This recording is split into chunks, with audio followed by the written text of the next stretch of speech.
আর দেখেন কিউএফ দেখেন V1 এবং V2, যারা আন্ডার গ্রাজুয়েট লেভেলে আছেন তাদের ক্ষেত্রে অনেক সময় অনেকে বিভিন্ন ক্লাসে কোশ্চেন করেন যে কিউএফটা চিনবো কিভাবে। যে মনে করবেন পি এর পরে, এটা পিওএফ যদিও এখানে negative POF, but whether positive negative, P এর পরে যদি কোনো আর এর খোঁচা না থাকে, সবসময় মনে রাখবেন পিওএফ এর পরে যদি কোনো, এটা আন্ডার গ্রাজুয়েট জন্য বলছি, পি এর পরে যদি কোনো আর এর খোঁচা না থাকে, that means this is Q. দেখেন এখানে কিন্তু পি এর পরে আর এর খোঁচা আছে, যারা এমবিবিএস লেভেলে আছেন একটু খেয়াল করেন, পি এর পরে আর এর খোঁচা আছে, তার মানে কি এটা কিউ না। এখানে দেখেন প্রথম V1 এবং V2 তে কিন্তু কোনো আর এর খোঁচা নাই। সুতরাং এই যে যদি পি এর পরে আর এর খোঁচা না থাকে, দ্যাট মিন্স এটা হবে আমাদের কিউ। আর পি এর পরে যদি আর এর পজিটিভ ডেফ্লেকশনের খোঁচা থাকে, এটা কিউ হবে না, এটা আর হয়ে যাবে। হ্যাঁ দেখেন, সুতরাং এখানে দেখেন V1 থেকে V4 পর্যন্ত hyperacute T with ST elevation, আর কিউ আছে V1 V2। তার মানে এটা একটা হাইপার ইকিউট অ্যান্টেরোসেপ্টাল এমআই। আপনারা সবাই জানেন V1 থেকে V4 হলো অ্যান্টেরোসেপ্টাল এমআই। এমআই এর আমাদের একটা ইয়া ছিল, অ্যান্টেরোসেপ্টাল সারফেস আমাদের ছিল। আমরা আসবো ইনশাআল্লাহ সবগুলোতে। দেখেন একই জিনিস আবার আমি বলছি যে করোনারি অ্যানাটমিটা, এটা তো মেডিকেলের ফার্স্ট ইয়ারে পড়া, যে করোনারি অ্যানাটমিটা হলো যে দেখেন লেফট মেইন আর্টারি, এটাকে আমরা এলএম বলি, কার্ডিওলজিস্টটা দুই ভাগে ভাগ করা যায়, লেফট সার্কামফ্লেক্স এবং left anterior descending LAD. Left circumflex আমরা বলি এলসিএক্স। দেখেন এলএডির অনেকগুলো ডায়াগোনাল ব্রাঞ্চ দেয়, D1 D2, আর এলসিএক্স অনেকগুলো মার্জিনাল ব্রাঞ্চ দেয়, M1 M2। আর রাইট করোনারি আর্টারি মূলত গিয়ে নিচের দিকে গিয়ে এবং পিডিএ পোস্টেরিয়র ডিসেন্ডিং আর্টারি, যেটা পোস্টেরিয়র সারফেসে অরিজিন হয়। আপনারা নিশ্চয়ই মনে আছে আপনাদের যে আমরা অ্যানাটমিতে লেফট ডোমিনেন্ট রাইট ডোমিনেন্ট নামে কিছু কথা বলেছিলাম। দিয়ে দিয়ে হয় যাদের পিডিএটা রাইট করোনারি আর্টারি থেকে অরিজিন হয় অ্যাবাউট 70% কেসে, তাদেরকে বলা হয় রাইট ডোমিনেন্ট। যাদের পিডিএটা লেফট সার্কামফ্লেক্স থেকে অরিজিন হয় তাদেরকে বলা হয় লেফট ডোমিনেন্ট। সুতরাং রাইট ডোমিনেন্ট লেফট ডোমিনেন্টটা আসলে পিডিএটা পোস্টেরিয়র ডিসেন্ডিং আর্টারিটা কোথা থেকে অরিজিন হয় এটা নির্ভর করবে কোন আর্টারি থেকে। তাহলে আলটিমেটলি এলসিএক্সটা ল্যাটারাল সারফেসের সাপ্লাই দিয়ে পিছনের দিকে আসে, অনেক ক্ষেত্রে 30% কেসে পোস্টেরিয়র সাপ্লাই দেয়। ম্যাক্সিমাম ক্ষেত্রেই রাইট সারফেসটা, এটা হলো হার্টের রাইট সারফেস, এবং পোস্টেরিয়র ইনফিরিয়র সারফেস, এটা ইনফিরিয়র, এবং পোস্টেরিয়র সারফেস এটা দেয় আপনার রাইট করোনারি আর্টারি। আর অ্যান্টেরিয়র সারফেসটা পুরোটা দেয় আপনার অ্যান্টেরিয়র সেপ্টাম, এবং অ্যান্টেরিয়র টু সাপ্লাই দেয় লেফট অ্যান্টেরিয়র ডিসেন্ডিং মানে এলএডি। সুতরাং এই জিনিসগুলো জানা দরকার, কারণ কি আমরা কার্ডিওলজিস্ট যারা আছে এবং আপনারা যদি একটু ভালো করে খেয়াল করেন, আমরা ইসিজি দেখি অনেক সময় বলে দিতে পারবো যে পেশেন্টের কোনটা কালপ্রিট ভেসেল, কোনটার মধ্যে অক্লুশন হয়ে এমআইটা হয়েছে। সুতরাং coronary circulation is very much important. এখানে দেখেন আমরা প্রথম দিকে আমরা দেখেন এখানে কোন জায়গাটা এফেক্টেড হচ্ছে তা দিয়ে কিন্তু আমরা বুঝতে পারবো যে কোন ব্রাঞ্চগুলো আমাদের কার্ডিয়া কোন ব্রাঞ্চটা ইনভলভ হয়েছে। V2 থেকে B4 অ্যান্টেরিয়র ওয়ালটা সাধারণত এলইডি, একটু আমি বলেছি যে অ্যান্টেরিয়র সারফেসটা LED. Septal LED, septal branch LED. Lateral wall একটু আগে বলছিলাম ল্যাটারাল সারফেসকে এলসিএক্স সাপ্লাইতে এলসিএক্স লেফট করোনারি। ইনফিরিয়র সারফেসকে একটু আগে বলেছিলাম যে আরসিএ রাইট করোনারি। আর পোস্টেরিয়র ওয়ালটা সাধারণত দুইটাই দেয়, লেফট এলসিএক্স ও দিতে পারে, এলইডি ও দিতে পারে। কিন্তু আমাদের মনে রাখতে হবে 70% ক্ষেত্রে সরি রাইট করোনারি এবং লেফট সার্কামফ্লেক্স। আমরা একটু আগে বলেছি ডোমিনেন্স দিক দিয়ে 70% ক্ষেত্রে ডোমিনেন্ট হয় রাইট করোনারি, আর 30% ক্ষেত্রে আমাদের পোস্টেরিয়র ডিসেন্ডিং আর্টারি অরিজিন হয় লেফট সার্কামফ্লেক্স আর্টারি থেকে। এখানে দেখেন আমরা প্রথম দিনের যে আলোকে আমরা বলছিলাম যে V1 থেকে B4 anterior, B5 B6 1 ABL হলো ল্যাটারাল, 2 3 ABF হলো ইনফিরিয়র। তো মনে রাখতে হবে ইসিজি চেঞ্জগুলো কিন্তু যেহেতু ভেসেল ইনভলভ হয়, ইসিজি চেঞ্জগুলো কিন্তু সবসময় এরিয়া জুড়ে হবে। এমন না যে ইনফিরিয়র লিডের একটা ইসিজি এসটি এলিভেশন হলো, ওই দিক দিয়ে আপনার V1 থেকে B2 একটা এসটি এলিভেশন হলো। এলিভেশন হলে কিন্তু একটা এরিয়া জুড়ে এলিভেশন হয়।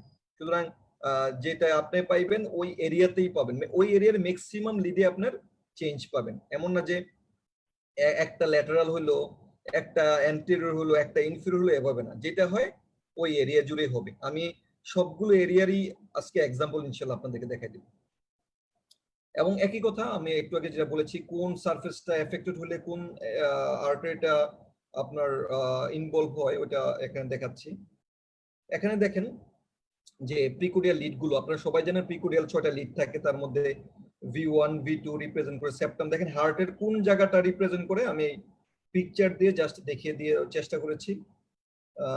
V5 V6 করে ল্যাটারাল, জাস্ট এগুলো হলো আমাদের লিড গুলো, আমাদের চেস্টের কোন জায়গাটায় কোন লিডটা রিপ্রেজেন্ট করে।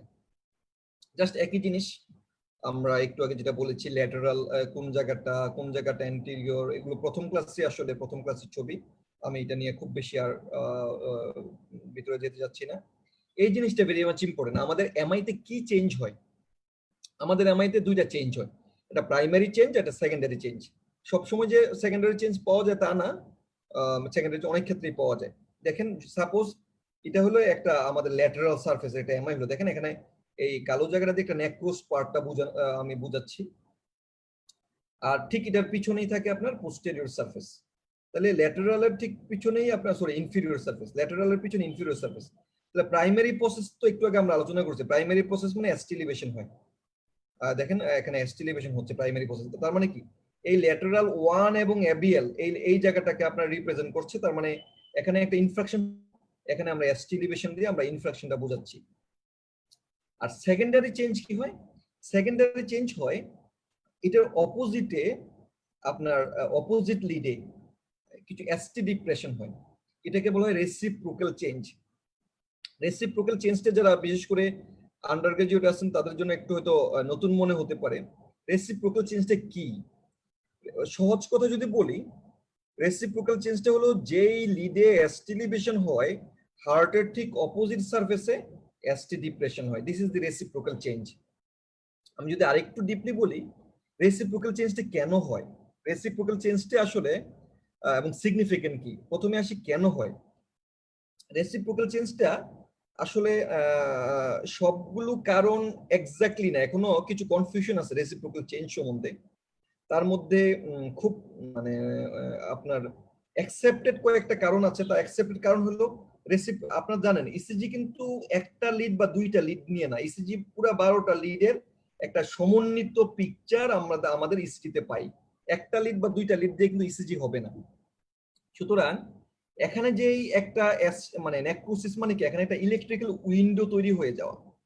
তাহলে ইলেকট্রিক্যাল সিগন্যাল গুলো কিন্তু আমরা যে চেস্ট ওয়ালে লাগাই, এখান থেকেও নেয় এখান থেকেও নেয়, সব জায়গা থেকে কিন্তু ইলেকট্রিক্যাল সিগন্যালটা যায়। এখানে যদি একটা ইলেকট্রিক্যাল উইন্ডো তৈরি হয়, মানে একটা জানালা তৈরি হয়ে যায়, মানে একটা, মানে ধরেন একটা, এটা তো ইলেকট্রিক্যালি মানে যেহেতু মরে যায়, নেক্রোসিস হয়ে যায়, ইলেকট্রিক্যালি ইনার্ট হয়ে যায়। ইনার্ট হলে কি আলটিমেটলি এখান থেকে যে সিগন্যাল গুলো আসবে পিছন থেকে এবং সামনে থেকে, সবগুলো কিন্তু একটা অ্যাডজাস্ট হয়ে একটা পিকচার আসে। এখানে একটা ইলেকট্রিক্যাল উইন্ডো তৈরি হলে এখান থেকে যে পিকচার গুলি আসবে, এই পিকচারের হয়তো পজিটিভ ওয়েভ গুলোতে খুব বেশি একটা ইম্প্যাক্ট পড়ে না, যেমন ডিপোলারাইজেশনের খুব বেশি ইম্প্যাক্ট পড়ে না, কিন্তু ভেন্ট্রিকুলার রিপোলারাইজেশনের যেহেতু ডিপোলারাইজেশন চেয়ে কম শক্তি সম্পন্ন, এজন্য নেগেটিভ রিপোলারাইজেশন ওয়েভটা একটু চেঞ্জ হয়ে যায়। অথবা সরাসরি বলতে পারি রিয়ার ভিউ, মানে পিছনের ভিউ চলে আসে অপোজিট লিডের। এটা হলো একটা কনসেনসাস। আরো কিছু কনসেনসাস আছে যে রেসিপ্রোকাল চেঞ্জের। আরো হলো যে অনেক সময় কি হয়, রেসিপ্রোকাল চেঞ্জ গুলো কিন্তু সব এমআই পাওয়া যায় না। যেমন সাপোজ 1 AVL হলো ল্যাটারাল সারফেস, মানে লেফট সার্কামফ্লেক্স আর্টারির অক্লুশনের কারণে এমআইটা হয়েছে। তার মানে কি, অনেক সময় লেফট সার্কামফ্লেক্স কিন্তু আবার যদি পোস্টেরিয়র ডিসেন্ডিং আর্টারি যদি মানে মানে ওইটাকে সাপ্লাই দিয়ে থাকে, তাহলে অনেক সময় এই লিডগুলোর যেই ভাস্কুলার ইনভলভমেন্ট হয়ে থাকে। মানে কি, অনেক সময় এই যে একসাথে এটার ভাস্কুলার ইনভলভমেন্ট, এটা হলো পুরা এমআই, এখানে লেস ইনভলভমেন্ট, এখানে একটা সাব এন্ডোকার্ডিয়াল ইনজুরি হয়, এটার জন্য অনেক সময় আমরা এসটি ডিপ্রেশন পাই। আরেকটা 3 নম্বরে আরেকটা ওরা থিওরি দিছে যে অনেক সময় কি হয়, একটা সারফেসে এমআই হলে এটা এক্সটেনশন হয়, এক্সটেনশনের যে পিকচারটা এটা আমরা এসটি ডিপ্রেশন হিসেবে আমরা পাই, এটা রেসিপ্রোকাল চেঞ্জ হিসেবে পাই। তাহলে অনেকগুলো বেশ কিছু থিওরি আছে। তবে মেইন কথা মনে রাখবেন যে সাধারণত কি হয়, অ্যান্টেরোল্যাটারাল বা ল্যাটারাল 1 AVL এ যদি কোনো এস্টিলিভেশন হয়, সাধারণত 3 ABF 2-3 ABF এ এসটি ডিপ্রেশন হয়, অথবা 2-3 ABF এ যদি কোনো এস্টিলিভেশন হয়, সাধারণত 1 এবং ABL এর রেসিপ্রোকাল চেঞ্জ হয়। একটু পরে যখন আমরা ইন্ডিভিজুয়াল এক্সাম্পল গুলো দেখবো, তখন আমরা আপনাদের কাছে আরো ইজি হয়ে যাবে ইনশাল্লাহ। আমরা কিভাবে অ্যান্টেরিয়র এমআই কিভাবে রিকগনাইজ করবো, এই জিনিসটা ইম্পর্টেন্ট। একটু খেয়াল করে দেখেন, আমরা একটু আগে অলরেডি আমরা বলে দিয়েছি যে how to recognize anterior STEMI. ST segment elevation with QA formation in the precordial lead, মানে V1 থেকে V6 যদি এসটি এলিভেশন থাকে অথবা +-1 AVL এ এবং সাথে কিউএ ফরমেশন, তাহলে আমাদের হবে এটা এসটি এলিভেশনের ক্রাইটেরিয়া। আরেকটা ক্রাইটেরিয়া হলো রেসিপ্রোকাল চেঞ্জ হবে ইনফিরিয়র লিডে, মেইনলি 3 এবং ABF এ। তাইলে আমরা অ্যান্টেরিয়র এমআই কিভাবে চিনবো? V1 থেকে V6 এ যদি এসটি এলিভেশন হয়, সাথে কিউএফ থাকতে পারে বা নাও থাকতে পারে, এবং যদি রেসিপ্রোকাল চেঞ্জ থাকে ইনফিরিয়র লিডে 3 ABF এ, তাহলে আমরা কিছু কিছু এসটিএমআই আমরা দেখে ফেলি, কিছু ইসিজি আমরা এখন দেখব। একটু খেয়াল করে দেখেন, বিশেষ করে যারা আন্ডার গ্রাজুয়েট আছেন আপনাদের জন্য এই এমআই লাগবে, মাস্ট। এমআই ছাড়া পাস করা টাফ হয়ে যাবে, অসপিতেও লাগবে এবং আপনাদের যে ভাইভাতেও লাগবে। এখানে দেখেন এটা একটা অ্যান্টেরিয়র এমআই। আমি যদি ডেসক্রিপশন বলি, একটু খেয়াল করে, this is A 12-bit ECG showing there is ST elevation in V1, V2, V3, V4, V5, V6। আবার দেখেন 1 এবং AVL, এখানে কিন্তু ST elevation আছে, যেহেতু স্ট্যান্ডার্ড লিডে এক ঘরের বেশি ST elevation হলে ST, তার মানে V1 থেকে V6 1 AVL এ ST elevation। কিউ দেখেন, এটাতে কিউ না বোঝা গেল V2, V3, V4 এগুলোতে কিউ চলে আসছে।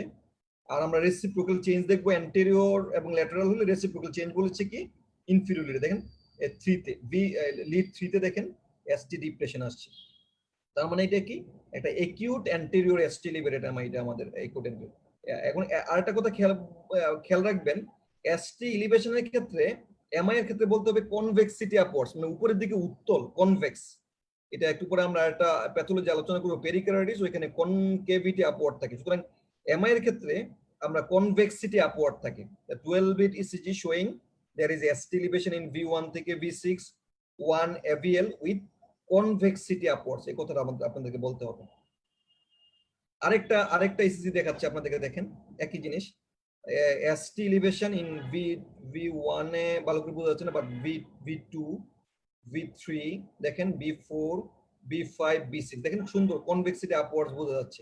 এখানে দেখেন রেসিপ্রোকাল চেঞ্জ আছে লিড 3 এবং ABF এ, খুব সুন্দর করে বোঝা যাচ্ছে। তাহলে এটা আমাদের জাস্ট একটা, আবার দেখেন V1 থেকে V6 1 এ এলিভেশন, AVL এলিভেশন, এটাকে অনেক সময় অ্যান্টেরিয়র ল্যাটারাল এমআই বলা হয় V1 থেকে V6 1 AVL, অথবা অনেক সময় এক্সটেন্সিভ অ্যান্টেরিয়র এমআই বলা হয়, এক্সটেন্সিভ অ্যান্টেরিয়র এমআই বলা হয়। এবং রেসিপ্রোকাল চেঞ্জ দেখেন 3 এবং ABF এ।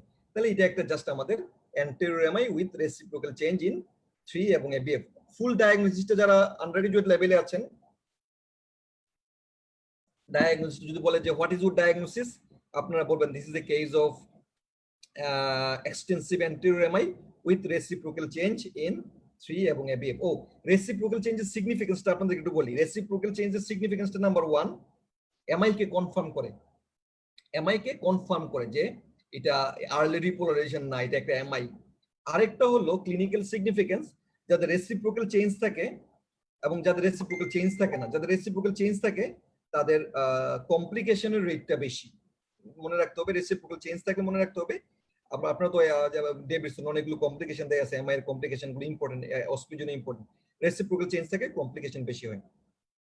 দেখেন এখানে আরেকটা জিনিস দেখাচ্ছি, দেখেন ST elevation in V1 V2 দেখেন, আমরা তো বলছিলাম যে 2 গড়ের বেশি, চেস্টলিতে 2 দেখেন কয় গড় আছে, এখানে 1 গড় 2 প্রায় 4 গড়ের মতো হয়ে গেছে।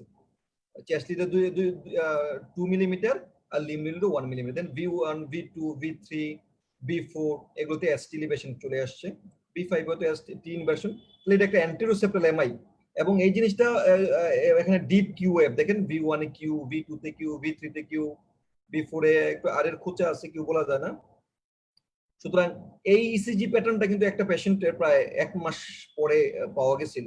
এজন্য যদি 1 মাস পরেও যদি পেশেন্টের এসটি এলিভেশন থাকে, খেয়াল করে দেখেন 2 to 3 উইকস পরে যদি কারো এসটি এলিভেশন থাকে, এটাকে বলা হয় যে হয়তো বা তার ভেন্ট্রিকলে একটা এনিউরিজম ডেভেলপ করছে। এনিউরিজম মানে কি, যারা আন্ডারগ্রাজুয়েট, এনিউরিজম মানে হলো ভেন্ট্রিকলটা যেভাবে শার্পলি শেষ হয়ে যাওয়ার কথা ছিল অ্যাপেক্সে গিয়ে এখানে একটা ডাইলিটেশন হয়ে যায়, এবং যাদের ডাইলিটেশন হয়ে যায়, এনিউরিজম হয়ে যায়, তাদের থ্রম্বোএম্বোলিক কমপ্লিকেশন গুলো বেশি হয়। যাই হোক, এখন দেখেন আরেকটা ইসিজি আমরা দেখাচ্ছি, একটু খেয়াল করে দেখেন। এখানে দেখেন, এখানে V1 এ ST এলিভেশন দেখেন কয় গড়, আমরা তো বলছিলাম 2 গড়, এখানে 2 গড় না, প্রায় 4 গড়। জ্যা পয়েন্টটা, এটা তো জ্যা পয়েন্ট, খেয়াল করে দেখেন আমরা যে কার্সারটা যেখানে আছে, দিস ইজ জ্যা পয়েন্ট।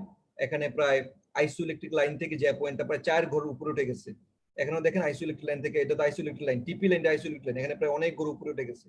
এখানে উপরে জ্যা পয়েন্টটা উপরে উঠে গেছে, তার মানে এখানে উপরে, তারপরে V1 থেকে V4 তে আপনার ST এলিভেশন হয়ে গেছে। এখানে দেখেন, এখানে কিন্তু আবার আরেকটা দেখেন, সবগুলো লিডে খেয়াল রাখতে হবে যে শুধুমাত্র অ্যান্টেরিয়র লিডে যে চেঞ্জ তা না, অনেক সময় অন্যান্য লিডেও থাকতে পারে। যেমন দেখেন 3 এবং ABF, এখানে কিন্তু QF চলে আসছে এবং ST এলিভেশন চলে আসছে। সুতরাং এখানে MI হয়েছে, পাশাপাশি একটা ইনফিরিয়র MI কিন্তু এখানে আছে। সুতরাং আমাদের অন্যান্যগুলো খেয়াল রাখতে হবে। MI যে শুধুমাত্র একটা সারফেস হয় তা না, যদি অনেক সময় দেখা যায় যে আপনার একসাথে কনকমিটেন্ট দুইটা, একটু যারা আপনাদের ইয়াগুলো মিউট রাখেন, একটু মিউট রাখেন,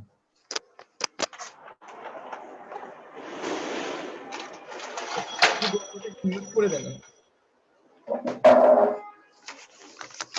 এখানে কিন্তু অ্যান্টিরোসেপ্টর একটা এমআইও আছে, আলটিমেটলি একটা ইনফিরিয়র এমআই আছে। যাই হোক, আমাদের মেইন কথা হলো আমরা জাস্ট ST এলিভেশনটা আপনাদেরকে দেখানো আমার মেইন, যে পয়েন্টটা থেকে কতটুকু উঠে গেছে। সবসময় মনে রাখবেন জ্যা পয়েন্ট এলিভেশন কতটুকু জ্যা পয়েন্টটা উপরে উঠে গেছে। এখানে আমরা একটা জিনিস, ছোট্ট জিনিস আমরা একটু দেখে নেই যে অনেক সময় এটা তো আমরা এতক্ষণ দেখালাম যে অ্যান্টেরিয়র এমআই, জাস্ট অ্যান্টেরিয়র সারফেসের এমআইটা আমরা কিভাবে ইসিজি গুলো আমরা এক্সাম্পল দেখাবো। অনেক সময় আমাদের লেফট মেইন করোনারি আর্টারি, মনে আছে যে লেফট মেইন করোনারি আর্টারি দুই ভাগে ভাগ হয়ে যায়, লেফট সার্কামফ্লেক্স এবং অ্যান্টেরিয়র ডিসেন্ডিং আর্টারি। অনেক সময় লেফট মেইন করোনারি আর্টারিটা অক্লুশন হতে পারে। ওই অক্লুশনের কিছু ক্রাইটেরিয়া আছে, জাস্ট একটু দেখে নেন, but this is not very much important for the undergraduate student, this is important for post graduate student. অনেক সময় লেফট, স্পেশালি কার্ডিওলজিস্ট যারা আছে, লেফট মেইন করোনারি আর্টারি যদি অক্লুশন, একটু কষ্ট করে হোস্ট কে আছেন একটু মিউট করে দেন সবাইকে, একটু এক্সট্রা সাউন্ড আসছে। আমরা লেফট মেইন করোনারি আর্টারি অক্লুশনটা আমরা কিভাবে বুঝবো, যে এখানে ওয়াইড স্প্রেড এসটি ডিপ্রেশন থাকবে, ওয়াইড স্প্রেড এসটি ডিপ্রেশন, অনেক সময় 1 2 V4 থেকে V6, এবং এসটি এলিভেশন ইন এভিয়ার, আমরা সবাই জানেন যে এভিয়ারে সবকিছু নেগেটিভ থাকতো, কিন্তু এভিয়ারে এসটি এলিভেশন হবে, এবং এভিয়ারের যে এসটি এলিভেশন, এই এসটি এলিভেশনটা V1 এর চেয়ে বেশি হবে। আমরা এক ছবিতে দেখাচ্ছি। তাহলে এখানে কয়েকটা কথা হলো, যে একটা ওয়াইড স্প্রেড এসটি ডিপ্রেশন থাকবে, এভিয়ারে এসটি এলিভেশন থাকবে 1 মিলিমিটারের চেয়ে বেশি, এবং V1 এর চেয়ে এভিয়ারে এসটি এলিভেশন বেশি হবে। জাস্ট আমি ছবিটা দেখাচ্ছি, দেখেন এখানে ওয়াইড স্প্রেড এসটি ডিপ্রেশন, দেখেন ইনভার্সন এবং এসটি ডিপ্রেশন, দেখেন এভিয়ার, এটা এভিয়ারে এসটি এলিভেশন হয়ে গেছে। আমরা তো বলছিলাম যে স্ট্যান্ডার্ডলি কিন্তু 1 মিলিমিটারের বেশি হলে এসটি এলিভেশন, দেখেন এভিয়ারে এসটি এলিভেশন V1 এর চেয়ে এসটিটা এভিয়ারে উঠা, মানে এলিভেটেড। সুতরাং এটা হলো left main coronary artery occlusion. যদি আপনাদের এটা খুব, যারা আন্ডার গ্রাজুয়েট আছেন মনে রাখতে না পারলে কোনো সমস্যা নেই, হয়তো বা এক সময় আপনারা শিখে নেবেন। Just this are the criteria of left main coronary artery occlusion.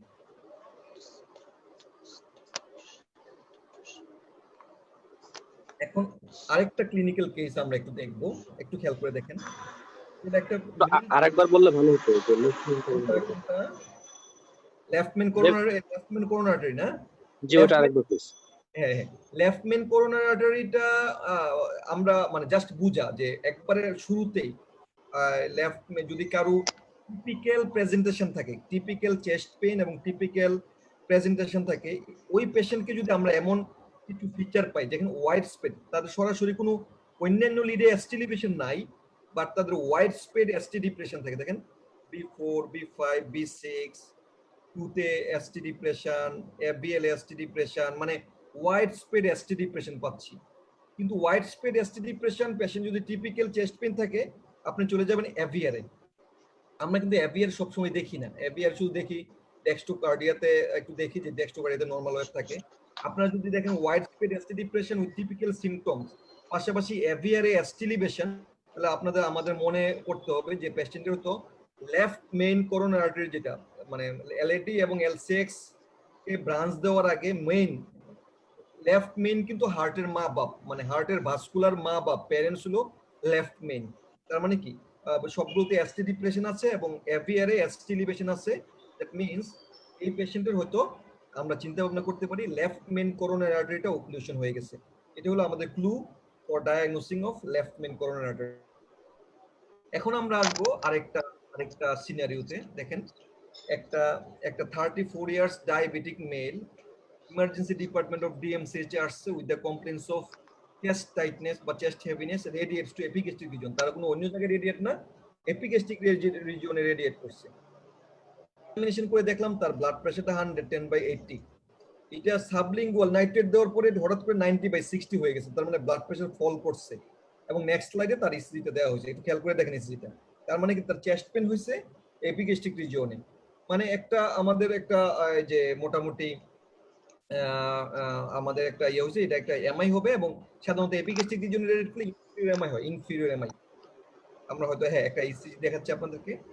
এই ইসিজিটা দেখেন, এখানে দেখা যাচ্ছে যে দেখেন 3 স্ট্যান্ডার্ডলি 3 তে এসটি লিভেশন এবং এবং এবিএফ দেখেন এবিএফ এ এসটি লিভেশন, যদিও কিউটা খুব ছোট্ট বোঝা যাচ্ছে না, বাট দিস ইজ এসটি লিভেশন।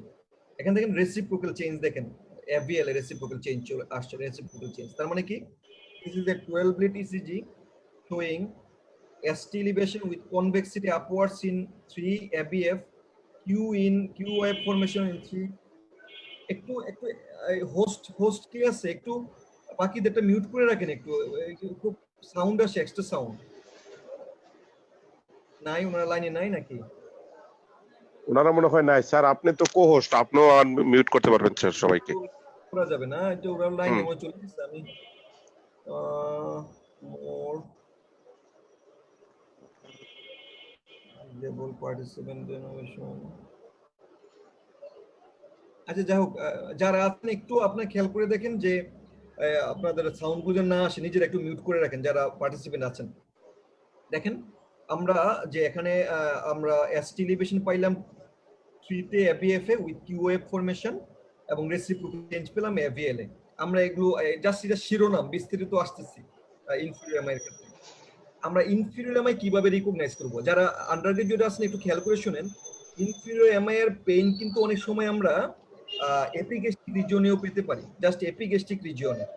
সুতরাং এপিগ্যাস্ট্রিক রিজিয়নেও পেইন পেতে পারি এবং সোয়েটিং ভমিটিং হতে পারে, তখন আমাদের কিন্তু ইয়া হতে পারে, ইনফিরিয়র এমআই হতে পারে। সুতরাং ইনফিরিয়র এমআই এর ক্ষেত্রে আমাদের ক্রাইটেরিয়া গুলো কি? আমাদের ক্রাইটেরিয়া গুলো হলো যে এসটি এলিভেশন থাকবে 2-3 ABF A, ST elevation in 2-3 ABF, QF development in 2-3 ABF আমাদের এমআই এর জাস্ট ক্রাইটেরিয়াতে আমরা যেটা আছে, এবং রেসিপ্রোকাল চেঞ্জ থাকবে এভিএল এবং 1 এ। এভিএল এ থাকে সাধারণত +-1। তার মানে কি এখানে একটা কথা খেয়াল রাখেন, ইনফিরিয়র এমআই এর ক্ষেত্রে রেসিপ্রোকাল চেঞ্জ 1 এ নাও থাকতে পারে, কিন্তু সাধারণত এভিএল এ থাকে। এই কথাটা বলাটা এখানে উদ্দেশ্য। তাহলে আমাদের ইনফিরিয়র এমআই এর ক্রাইটেরিয়া গুলো just normal ST elevation with or without Q in 2-3 aVF এবং রেসিপ্রোকাল চেঞ্জ থাকে এভিএল এ এবং 1 এও থাকতে পারে। ইনফিরিয়র এমআই ইনফিরিয়র সারফেস, আপনার ইনফিরিয়র এমআই দুইটা ভেসেল অক্লুশনের কারণে হতে পারে। আপনাদেরকে প্রথমেই বলেছিলাম যে সার্কুলেশন করানোর সময় যে রাইট করোনারি আর্টারি দিয়েও অক্লুশন হয়েও ইনফিরিয়র এমআই হতে পারে।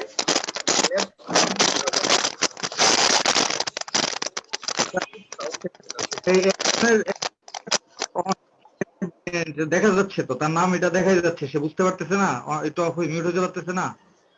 এখানে একজনের এটা অন থাকতেছে, মানে কি মিউট হতে পারতেছে।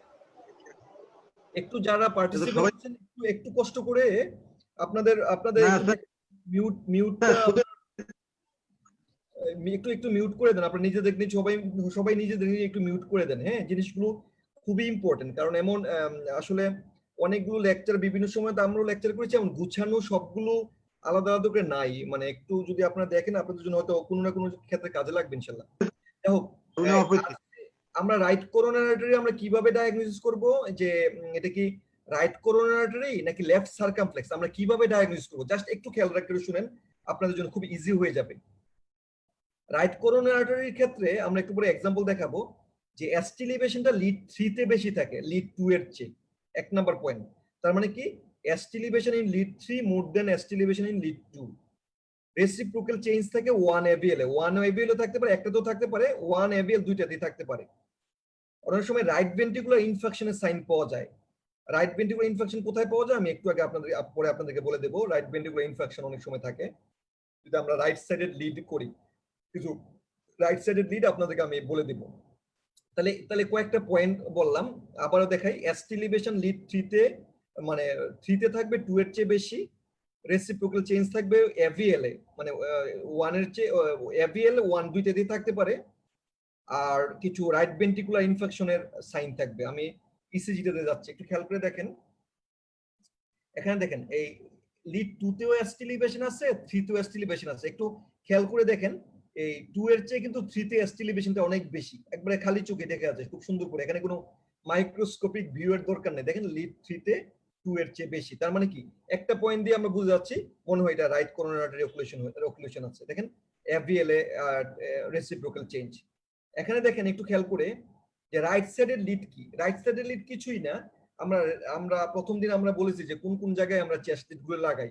আমরা যদি লেফট সাইডে চেস্ট লিড গুলো না লাগিয়ে ঠিক উল্টা রাইট সাইডে লাগাই তাহলে আমরা রাইট সাইডের লিড পাই। রাইট সাইডের লিড দেখেন এই ভি তে একটা আর দিয়ে বোঝানো হয়েছে এটা রাইট সাইডের লিড। দেখেন রাইট সাইডের লিড, এখানে দেখেন এসটি এলিভেশন আসছে, যদিও V3 পর্যন্ত লেফট সাইডের, B4টা আমরা রাইট সাইডে লাগানোর পর দেখা গেল যে এখানেও আমাদের এসটি এলিভেশন আসছে B4R, মানে রাইট সাইডের B4 এ। তাহলে আমাদের এখানে পয়েন্ট গুলো কিন্তু কভার করছে। দেখেন ST elevation in lead 3 more than the lead 2, reciprocal change আসছে AVL এ, আর রাইট সাইডের রাইট ভেন্ট্রিকুলার ইনফেকশন। যদি এই ক্রাইটেরিয়া গুলো থাকে তাহলে আমাদের একটা ধারণা আসবে যে এই ইনফিরিয়র এমআইটা হইছে due to right coronary artery infection. এখন আসেন লেফট সার্কামফ্লেক্স ইনফেকশনের ক্রাইটেরিয়া গুলো কি। লেফট সার্কামফ্লেক্স মানে LCX ইনফেকশন হবে কখন, লিড 2 যদি ইকুয়াল টু লিড 3 হয়, মানে ST elevation in lead 2 equal to lead 3, মানে দুটো যদি সমান সমান হয় তাহলে মনে করতে হবে এটা হয়তো LCX। অ্যাবসেন্স অফ মানে লিড 1 এ LCX যদি ইয়া হয় ইনভলভ হয়, লিড 1 এ কখনো রেসিপ্রোকাল চেঞ্জ থাকে না, হয়তো বা ABL এ থাকে ম্যাক্সিমাম, লিড 1 এ থাকে না। আর পাশাপাশি যেহেতু আমি বলছি LCX টা ল্যাটারাল সারফেস ঘুরে আসে, আর ল্যাটারাল সারফেস আপনার মনে আছে কিনা 1 ABL B5 B6 রিপ্রেজেন্ট করে lateral surface, 1 ABL B5 B6 ও ল্যাটারাল এমআই এর সাইন থাকে। তাহলে LCX ইনভলভ কিনা এটা মেইন তিনটা ক্রাইটেরিয়া। তার মানে কি এসটি এলিভেশন ইন লিড 2 এবং 3 সমান থাকবে, আর লিড 1 এ কখনো রেসিপ্রোকাল চেঞ্জ থাকবে না, এবং ল্যাটারাল এমআই এর কিছু ফিচার থাকবে। Lateral MI 1 ABL B5 B6 এ অনেক সময় এসটি এলিভেশন থাকতে পারে। একটু খেয়াল করে দেখেন, খুব সুন্দর। দেখেন লিড 2 এবং 3 এসটি এলিভেশন মাপেন আপনারা সমান সমান পাওয়া যাবে। দেখেন সমান সমান পাওয়া যাবে এসটি এলিভেশন। ওইটার ক্ষেত্রে পাইছিলাম কি লিড 3 তে বেশি, তো এখানে সমান সমান। দেখেন 1 এ কখনো ইয়া থাকবে না, রেসিপ্রোকাল চেঞ্জ থাকবে না, ABL এর রেসিপ্রোকাল চেঞ্জ আছে। এখানে কি এলিভেশন আছে, দেখেন একটু হালকা এলিভেশন হচ্ছে, যদিও এটার মধ্যে পুরোটা নাই, সবগুলো ক্রাইটেরিয়া যে থাকবে তাও না। বলেন তো 3 তে এলিভেশন বেশি মনে হচ্ছে। B6 একটু উঠা উঠা মনে হচ্ছে, দেখছেন একটু। ও V3 তে একটু বেশি না, একটু খেয়াল করে দেখবেন সমান সমান। যদি আমরা আইসোইলেকট্রিক লাইন থেকে দেখি যে পয়েন্টটা যে 3 ঘরের মতো, এখানে যদি আইসোইলেকট্রিক লাইন থেকে দেখি 3 ঘরের মতো সমান সমান। একবারে হয়তো বা একবারে প্রতিটা এক ঘর সমান সমান মানে কাছাকাছি থাকে, মানে ম্যাক্সিমাম ক্ষেত্রে সমান সমান থাকে। হয়তো এক ঘর হতো বা একটা স্মল স্কয়ার হতো বা কম বেশি হতে পারে, কিন্তু আরসি এর ক্ষেত্রে রাইট কর্নারের ক্ষেত্রে খুব ডিফারেন্সটা খুব ভালো বোঝা যায়, এটা প্রায় সমান সমানই বলা যায়। তো আরসি এর ক্ষেত্রে ডিফারেন্সটা খুব খুব মানে একটা মানে খুব মেজর ডিফারেন্স বোঝা যায়। স্যার তাহলে তার মানে এটা হচ্ছে লেফট ডমিনেন্ট বোঝাতে চাচ্ছেন, তাই তো? হ্যাঁ, এটা লেফট ডমিনেন্ট, লেফট এক্স্যাক্টলি মানে ওই ডমিনেন্সের দিকে আমরা যাচ্ছি না, আমরা যাচ্ছি যে লেফট কর্নারে রাইট কর্নারে আমরা কোনটা ইনভলভ হইছে ওইটা দিয়ে ওইটা আমরা বুঝতে পারবো। এখানে দেখেন কিন্তু একটু খেয়াল করে, অথবা এটা কোন স্টেজে নেওয়া হয়েছে তো আমরা জানি না। B6 এ কিন্তু উঠতেছে, ওটা মনে হচ্ছে, হ্যাঁ ওটা মনে হচ্ছে, তার মানে এটা হয়তো বা ল্যাটারাল সারফেসও একটা এমআই হইতে পারে। হ্যাঁ এটা এখানে দেখেন জাস্ট আমি ইয়াগুলো ওই যে সেক্ষেত্রে স্যার সেক্ষেত্রে স্যার ওই যে রাইট সাইডেড লিড গুলোতে যে স্টিল এলিভেশনের কথা বলছিলেন সেটা তো এখানে পাবো না, এই তো? না, আমরা সাধারণত সেটা এখানে পাবো না, কারণ রাইট ভেন্ট্রিকলটা is totally supplied by the RC, right coronary.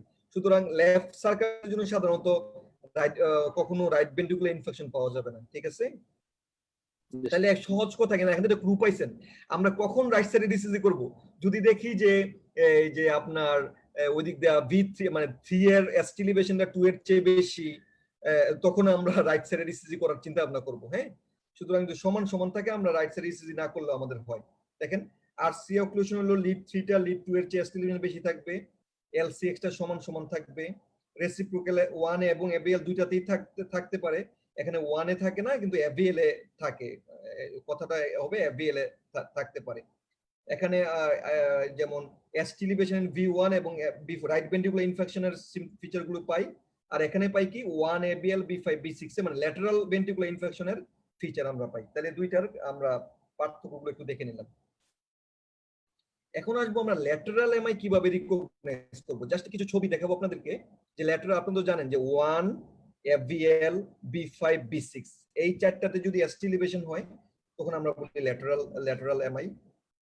Lateral MI তে রেসিপ্রোকাল চেঞ্জ থাকে 3 এবং ABF এ। ইনফিরিয়র যেমন 1 এবং ABL এ থাকে, আর ল্যাটারালে থাকে 3 এবং ABF। এই কথাটা মনে রাখবেন সবসময়। আর যদি 1 এবং ABL, আমি মনে আছে কিনা প্রথম দিন পড়ানোর সময় বলছি হাই ল্যাটারাল বলে 1 এবং ABL কে, 1 এবং ABL যদি থাকে তখন তাকে হাই ল্যাটারাল বলা হয়। এটা জাস্ট ইসিজি সারফেস গুলো কোনটা কি রিপ্রেজেন্ট করে, সরি ওইটাতেই আমরা দেখি। দেখেন ল্যাটারাল অনেক হতে পারে, অ্যান্টেরো ল্যাটারাল, এটা হলো যদি এলএডি অক্লুশন হইতে পারে, ইনফিরিয়র পোস্টেরিয়র ল্যাটারাল। আমি একটু পরে আমি আপনাদের দেখাবো যে ইনফিরিয়র পোস্টেরিয়র ল্যাটারাল সাধারণত এলসিএক্স অক্লুশন হয়। আইসোলেটেড ল্যাটারাল এটা কিছু মানে লেফট সার্কামফ্লেক্সে কিছু ব্রাঞ্চ দ্বারা হয়। আমি জাস্ট আপনাদেরকে এক্সাম্পল দেখাচ্ছি। যদি আন্ডার গ্রাজুয়েট যারা আছেন খুব ভয় পাওয়ার দরকার নাই, এগুলো আপনাদের জন্য সব সময় লাগবে না, জাস্ট পোস্ট গ্রাজুয়েটে কিন্তু লাগবে। অনেক সময় এফসিপিএস পরীক্ষায় বিশেষ করে যারা এমআরসিপি পার্ট 2 দিবেন তাদের ক্ষেত্রেও কিন্তু এই জিনিসগুলো লাগবে। সুতরাং একটু খেয়াল করে দেখবেন, পরে ভিডিওটা ভালো করে দেখে নেবেন। দেখেন এখানে হাই ল্যাটারাল, এখানে সবগুলোতে ঠিকই আছে। দেখেন 1 এবং ABL এ এসটি এলিভেশন, দেখেন 1 এবং ABL এ দেখেন, আবার রেসিপ্রোকাল চেঞ্জ আসছে 3 ABF 2 2 3 ABF সবগুলোতে রেসিপ্রোকাল চেঞ্জ আসছে। খুব সুন্দর করে বোঝা যাচ্ছে, এটা আসলে ডেসক্রিপশনে কিছুই নেই। এসটি এলিভেশন ইন 1 এবং ABL রেসিপ্রোকাল চেঞ্জ আসছে 3 সরি 2 তে নাই, 3 এবং ABF এই দুইটাতে রেসিপ্রোকাল চেঞ্জ আসছে। দেখেন আর বাকি সবকিছু ঠিক আছে। তাহলে এটা আমরা হাই ল্যাটারাল এমআই। পরেরটাতে আসি, দেখেন এটা হলো অ্যান্টেরিয়র ল্যাটারাল এমআই। দেখেন অ্যান্টেরিয়র সারফেস V1 V2 তে এসটি এলিভেশন, V3 তে, V4 এ, B5 এ, B6 এ, আবার 1 এবং ABL এই দুইটাতে আসছে।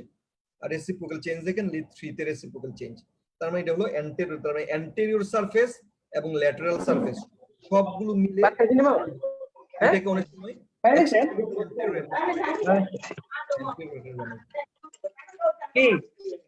Inferior lateral MI. Inferior lateral দেখেন এখানে ভাই দয়া করে সবাই মিউট হন, স্যারের কথা শুনেন।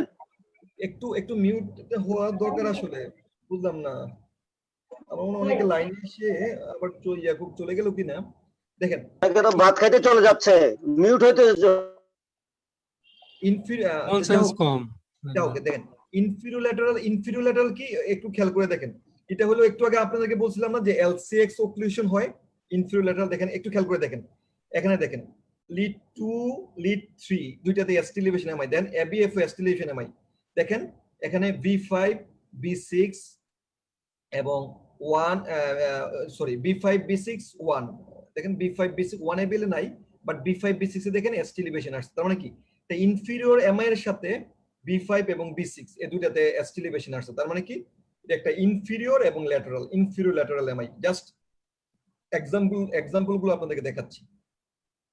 এখন একটা ইম্পর্টেন্ট জিনিস আসবো যেটা আসলে জানা দরকার, নট খুব আন্ডার গ্রাজুয়েটদের জন্য খুব নেসেসারি না, বাট পোস্ট গ্রাজুয়েটের জন্য অবশ্যই নেসেসারি। বিশেষ করে যারা ফেজে দিবেন, এফসিপিএস দিবেন, এমআরসিপি দিবেন, এই জিনিসটা লাগবে মাঝে মাঝে। পোস্টেরিয়র এমআই, আমরা পোস্টেরিয়র এমআই কিভাবে ডায়াগনোসিস করব, very much important. V1 V2 তে কি এসি ডিপ্রেশন ছিল? কোনটাতে? ওই এখানে V1 V2 তে এসটি ডিপ্রেশন ছিল। এই এই জিনিসটা দেখেন V1 V2 তে এসটি ডিপ্রেশন, এই জিনিসটা একটু পরে আসবে, এজন্য আমি এই জিনিসটা আমি কিছু বলি না। এটা একটা পোস্টেরিয়র এক্সটেনশন আছে তো, এখন পোস্টেরিয়র এক্সটেনশন পড়ানোর সময় আমি বলবো এসটি ডিপ্রেশন আছে। এটা আসলে LCX মনে হচ্ছে এটা। এসটি ডিপ্রেশন, এটা হলো ইনফিরিয়র ল্যাটারাল এমআই। যদি আমি পুরোটা ডায়াগনোসিস বলি, আগে বলি নাই কেন, কারণ আগে পোস্টেরিয়রটা আপনাদেরকে এক্সপ্লেন করে তারপর ওইটা বলবো।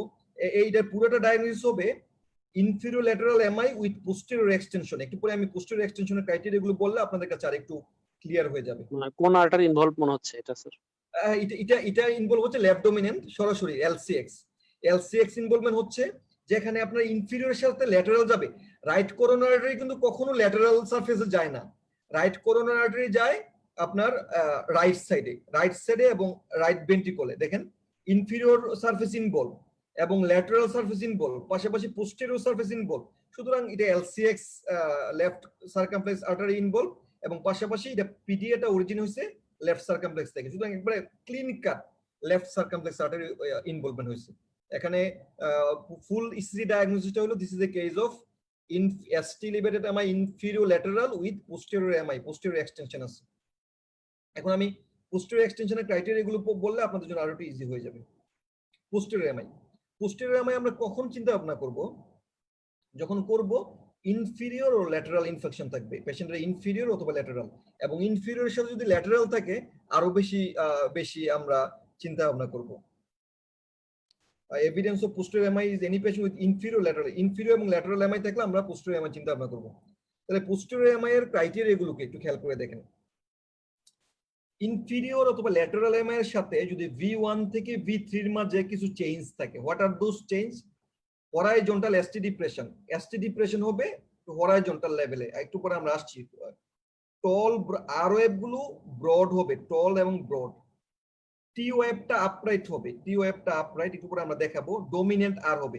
সাধারণত আমরা জানি V1 V2 তে কখনো আরটা ডমিনেন্ট হয় না, এটা এস ডমিনেন্ট থাকে, কিন্তু পোস্টেরিয়রের ক্ষেত্রে ডমিনেন্ট আর হবে। আর পেশেন্টের ক্ষেত্রে অ্যান্টেরোসেপ্টাল লিডগুলোতে এসটি ডিপ্রেশন থাকবে, একটু খেয়াল করে দেখেন। তো এখানে আমরা V1 থেকে V3 তে কেমন থাকবে দেখেন। V1 থেকে V3 এর মধ্যে কিন্তু সব সময় থাকে এসটা ডিপ থাকে। দেখেন এখানে আরটা হলো আপনার ডমিনেন্ট, উপরের দিকে থাকে। এটা হরাইজন্টাল এসটি ডিপ্রেশন থাকে এবং পাশাপাশি এটার সাথে কিন্তু ইনফিরিয়র অথবা ল্যাটারাল এমআই এর এসটি এলিভেশন থাকে। আমি আপনাদের ফুল পিকচার দেখবো। আমরা কনফার্ম করব কিভাবে পোস্টেরিয়র এমআই? আমরা পোস্টেরিয়র লিড লাগাই। পোস্টেরিয়র লিড গুলো কোথায় আছে আপনাদের মনে আছে কিনা? যখন আমি অ্যান্টেরিয়র লিড লাগানোর সময় কিন্তু আমরা up to mid axillary line পর্যন্ত আমরা লিড লাগাইছি V6। এখন কিন্তু দেখেন V7 এবং V9 দুইটা লিড বাকি আছে। এই দুইটাকে পোস্টেরিয়র লিড বলা হয়। V7টা কোথায় লাগাবো? আমরা লাগাবো পোস্টেরিয়র এক্সিলারি লাইনে। আর V7 এবং V8 এবং V9 গুলো লাগাই আমরা আসলে মিড এক্সিলারির পরে স্ক্যাপুলার যে লাইন আছে, স্ক্যাপুলার লাইন, আর বাকিটা লাগাই দুইটার V9টা লাগাই স্ক্যাপুলার লাইন, V7 এবং V9 এর মাঝখানে লাগাই আমরা V8টা। এবং পোস্টেরিয়র লিড লাগানোর পরে দেখা যাবে যে ওই পোস্টেরিয়র লিড গুলোর মধ্যে এসটি এলিভেশন চলে আসছে। আমি আবারও বলছি, যদি কারো V1 থেকে কারো ইনফিরিয়র 2-3 ABF অথবা 1 ABL এ আমরা এসটি এলিভেশন পাই এবং তাদের V1 থেকে V3 এর মধ্যে এই চেঞ্জগুলো পাই, টল আর এসটি ডিপ্রেশন, এই চেঞ্জগুলো পাই এবং তাদেরকে আমরা তখন পোস্টেরিয়র লিডে ইসিজি করি। পোস্টেরিয়র লিডগুলো কি? আমরা posterior axillary line, scapular line এবং তার মাঝখানে V7 তিনটা লিড লাগাই। তিনটা লিড লাগিয়ে যদি ওই লিডগুলোতে এসটি এলিভেশন পাই তাহলে আমরা কনফার্ম করতে পারি। আপনাদেরকে কোশ্চেন করতে পারে ভাইবা বোর্ডে যে তুমি একটা ইসিজি পাইলে এই জিনিসগুলোতে, তাহলে তুমি এটা কনফার্ম করবা কিভাবে? আমি কনফার্ম করব by placing of electrodes in posterior side, posterior লিডগুলোতে লাগাবো। দেখেন একটু খেয়াল করে দেখেন, আবারও একই কথা বলছি। দেখেন এখানে আমাদের একটা ইনফিরিয়র এমআই পাচ্ছি। দেখেন 2 তে এসটি এলিভেশন আছে, 3 তে এসটি এলিভেশন আছে, দেখেন আবার B5 B6 এ এসটি এলিভেশন আছে। তার মানে কি একটা ইনফিরিয়র ল্যাটারাল এমআই। এখানে যখন আমরা ইনফিরিয়র এমআই পেয়েছি, দেখেন V1 V2 তে কিন্তু আরটা টল, আর ওয়েভ টল, V3 তো আর টল। এখানে তো আর কখনো টল থাকার কথা ছিল না, এখানে কথা ছিল এস ওয়েভ টল থাকার কথা ছিল, মানে ডিপ থাকার কথা ছিল। এখানে আর টল মানে আর এস রেশিও মোর দেন 1। দেখেন একটা হরাইজন্টাল এসটি ডিপ্রেশন আছে, দেখেন হরাইজন্টাল এসটি ডিপ্রেশন। তাহলে আমরা এই inferior lateral ST elevation MI পেয়েছি এবং এগুলোতে হরাইজন্টাল ST ডিপ্রেশন পেয়েছি, টোল আর পেয়েছি। সুতরাং এই ক্লু দিয়ে আমাদের মনে রাখতে হবে এটা একটা পোস্টেরিয়র এক্সটেনশন আছে, এটা আমাদের একটা কি পোস্টেরিয়র এক্সটেনশন আছে। তাহলে আমরা কনফার্ম করব কিভাবে, B7 B8 B9 করে তখন আমরা কনফার্ম করতে পারি। এটাকে কিন্তু আমরা ইসিজি ডায়াগনোসিস কিন্তু এটাকে বলতে পারি this is a case of inferior lateral MI with posterior extension, this is a case of inferior lateral MI with posterior extension. এখন আসবো রাইট ভেন্ট্রিকুলার ইনফেকশন আমরা কিভাবে পাবো। মনে রাখতে হবে সব সময় রাইট ভেন্ট্রিকুলার ইনফেকশন মানে আপনার RCA, right coronary artery occlusion. এখানে কোনো LCX বা LED থাকে না, কারণ রাইট ভেন্ট্রিকল আপনারা মনে আছে কিনা দত্ত বই সেই লাইনটা যে right ventricle is supplied by right coronary artery, সরাসরি কথা। তার মানে কি রাইট কোরোনারি আর্টারির জন্য আমাদের ইনফিরিয়র এমআই হয়, তাহলে কোনো পেশেন্টের যদি ইনফিরিয়র এমআই থাকে তার মানে আমাদের একটা ক্লু যে তার একটা রাইট ভেন্ট্রিকুলার ইনফেকশন থাকতে পারে। সহজ কথা আরো ক্লিনিক্যালি আরো একটু সহজ করে দেই, কারো যদি ইনফিরিয়র এমআই থাকে পাশাপাশি হিমোডাইনামিক এমবারেসমেন্ট থাকে, তার মানে কি তার ব্লাড প্রেশারটা হঠাৎ করে অনেক কমে গেছে, আমাদের মাথায় একটা স্ট্রাইক করবে যে whether the patient has right ventricular infection or not। কারণ কি রাইট ভেন্ট্রিকুলার লোডটা মানে কন্ট্রাক্টিলিটি কমে গেলে আমাদের ব্লাড প্রেশারটা খুব কমে যায়। এজন্য রাইট ভেন্ট্রিকল আরবি ইনফেকশন হয় প্রিলুড সেন্সিটিভ। এখানে অনেক সময় দেখা যায় কি নাইট্রেট দিলে অথবা বিটা ব্লকার দিলে ব্লাড প্রেশার অনেক কমে যায়। অনেক সময় রাইট ভেন্ট্রিকুলার ইনফেকশন থাকলে আমরা যদি ফ্লুইড দেই পেশেন্টকে তাহলে ফ্র্যাঙ্ক স্টার্লিং ল অনুযায়ী তার কন্ট্রাক্টিলিটি বেড়ে যাবে আর বিপিটা তাড়াতাড়ি উঠে যায়, যেটা লেফট ভেন্ট্রিকুলার ইনফেকশনের ক্ষেত্রে আমরা করি না, বাট রাইট ভেন্ট্রিকুলার ইনফেকশনের ক্ষেত্রে এটা প্রিলুড সেন্সিটিভ, আমরা ফ্লুইড দিই। এখন আমরা আসি ক্রাইটেরিয়া কি, আমরা কিভাবে রিকগনাইজ করতে পারবো। আমরা একটা ইনফিরিয়র এমআই পাবো, পাশাপাশি ST এলিভেশন ইন B1, আমরা B1 এও একটা ST elevation pi. ST elevation in lead 3 more than lead 2, এটা জাস্ট একটু আগে আমরা বলছি রাইট কোরোনারি আর্টারি যেই ক্রাইটেরিয়া লিড 3 তে ST এলিভেশন লিড 2 এর চেয়ে বেশি পাই। আর রাইট ভেন্ট্রিকুলার ইনফেকশন কনফার্ম করি রাইট সাইডের লিড দ্বারা। সাধারণত আমরা একটু আগে অলরেডি বলেছি আমরা লেফট সাইডে যেখানে B3 B ফুল লাগাই ওইখানে যদি রাইট সাইডে B3 B ফুল লাগাই আমরা দেখবো যে ওইখানে ST এলিভেশন আছে।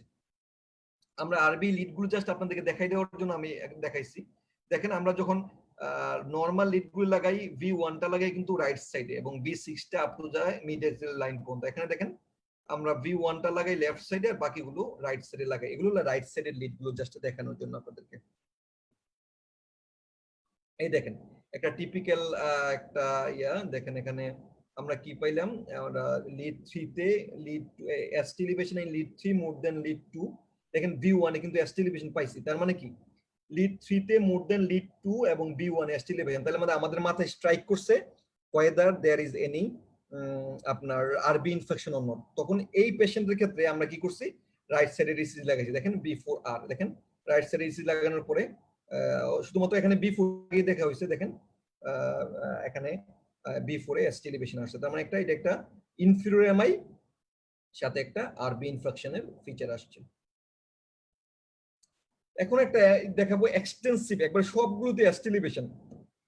খেয়াল করে দেখেন এই যে V1 এ কত বড় ST এলিভেশন, V2 তে, V3 তে, B4 এ, B5 এ, B6 এ, 1 এ, BL এ। এমন ST এলিভেশন যারা আপনারা ম্যানেজ করবেন, সিসিউতে কাজ করবেন, কোনো পেশেন্টে যদি এমন ST এলিভেশন পান তার মানে বুঝতে হবে তার একটা বড় এরিয়া জুড়ে ST এলিভেশন হয়েছে এবং এই পেশেন্টের কমপ্লিকেশন রেটটা বেশি। জাস্ট দেখানোর জন্য আপনাদেরকে দেখানো।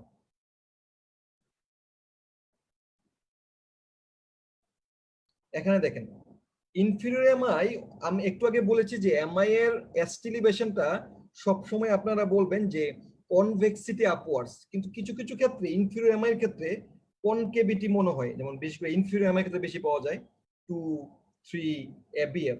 সুতরাং এখানে কিছু দেখেন একটু চেঞ্জ আসছে কিন্তু রেসিপ্রোকাল চেঞ্জ, অথবা এখানে একটু পোস্টেরিয়র এমআই হওয়ার সম্ভাবনা আছে। যাই হোক এটা ওইদিকে আমরা যাচ্ছি না, জাস্ট আমরা দেখাইছি যে সবসময় যে কনভেক্সিটি থাকবে এমন না, অনেক সময় কনকেভিটি থাকবে, কিন্তু কনকেভিটি দেখে কিন্তু পেরিকার্ডাইটিস বলার কোনো স্কোপ নাই। এটা একটা ইনফিরিয়র এমআই, কারণ এটা লোকালাইজড একটা নির্দিষ্ট এরিয়া জুড়ে আপনার কনকেভিটি 2-3 ABF।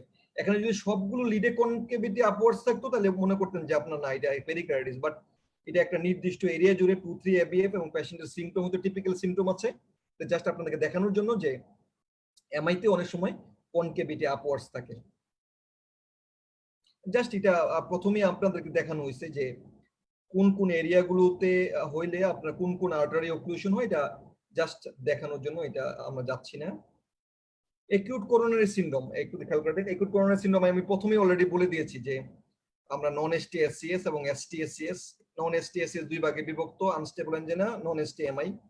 এসটিএমআই তো এসটি এলিভেশন থাকবে, নন এসটিএম একিউট করোনারি সিনড্রোমে কোনো এসটি এলিভেশন থাকবে না, ইসিজি নরমালও থাকতে পারে। আমরা পার্থক্য কিভাবে করবো আনস্টেবল এবং নন এসটিএম এর মধ্যে? আনস্টেবল এনজেনাতে ট্রপোনিন নেগেটিভ থাকবে, এসটিএমআই তে ট্রপোনিন পজিটিভ থাকবে। জাস্ট এটা হলো আমাদের জাস্ট জানা, প্রথমে আমি অলরেডি বলে দিয়েছি এটা। এখন আমরা একটা একটা ইয়াতে আসবো, একটা সিনারিওতে আসবো।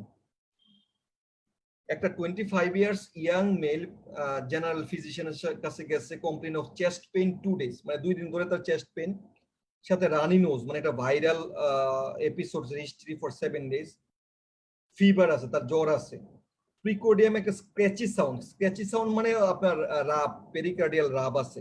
সিনারিও দেখে আমরা এক কথা বলতে পারি এটা একটা পেরিকার্ডিস হতে পারে, যেহেতু তার 7 দিন ধরে জ্বর, রানি নোজ, চেস্ট পেইন, স্ক্র্যাচি সাউন্ড। দেখেন ইসিজিটা দেখেন, দেখেন এখানে ওয়াইড স্প্রেড এসটি এলিভেশন, দেখেন সবগুলোতে এসটি এলিভেশন, B1 থেকে B6, 1 ABL, দেখেন আবার 2, সবগুলোতে ম্যাক্সিমাম লিডে এসটি এলিভেশন। দেখেন এখানে এখানে কিন্তু কোনো রেসিপ্রোকাল চেঞ্জ নাই, একটু ভালো করে খেয়াল করে দেখেন। সুতরাং এমন যদি একটা ইসিজি পান এবং পেশেন্টের যদি আপনারা ইয়া পান, এই যে এমন একটা হিস্ট্রি পান এবং ইসিজি পান, তাহলে মনে করতে হবে এটা একটা পেরিকার্ডিস। তবে খেয়াল রাখতে হবে অনেক সময় এসটি এলিভেশনের মানে মানে থাকার পরে অনেক সময় আমরা সিকেএমবি ট্রপাই করি না, অনেক সময় পেরিকার্ডিস একটু ট্রপাইটা একটু ট্রপোনিন একটু বাড়া থাকে, অনেক সময় মায়োপেরিকার্ডিস একসাথে থাকে। এটা একটা কনফিউজিং ডায়াগনোসিস। সুতরাং তখন আপনাদের কাছে কনফিউজ করতে পারেন যে এটা আসলে কি এমআই, যেহেতু ট্রপোনিন এটা বাড়া, এসটি এলিভেশন, এটা কি আমরা এই যে এমআই এর ম্যানেজমেন্ট দিব কিনা। এটা আসলে ডিপেন্ড করে ক্লিনিক্যাল এক্সপেরিয়েন্সের উপর। আপনি যদি মনে হয় যে না পেশেন্টের পেইনটা, জ্বর আছে, স্ক্র্যাচি সাউন্ড, সবসময় তো রাব পাওয়া যায় না, আপনার কি রকম পেশেন্টের প্রেজেন্টেশনটা ইম্পর্টেন্ট। এজন্য আমি ইসিজি প্রথম ক্লাসেই বলেছি যে ইসিজি যতটুকু না ইম্পর্টেন্ট তার চেয়ে বেশি ইম্পর্টেন্ট অ্যাসোসিয়েটেড আপনার আপনার এটা কতটুকু ক্লিনিক্যাল ফিচারের সাথে কতটুকু কোরিলেট করে। যাই হোক, পেরিকার্ডিসটা আমরা কিভাবে ডায়াগনোস করব? দেখেন কিছু ডায়াগনস্টিক ক্রাইটেরিয়া আছে, যেমন ডিফিউজ এসটি এলিভেশন, সব জায়গায় ডিফিউজ থাকে। কনকেভ এসটি এলিভেশন, কোন ওইদিকে আমরা এমআইতে পাইছি কনভেক্সিটি আপওয়ার্ডস না কনকেভিটি আপওয়ার্ডস, নো রেসিপ্রোকাল, কোনো রেসিপ্রোকাল চেঞ্জ থাকে না।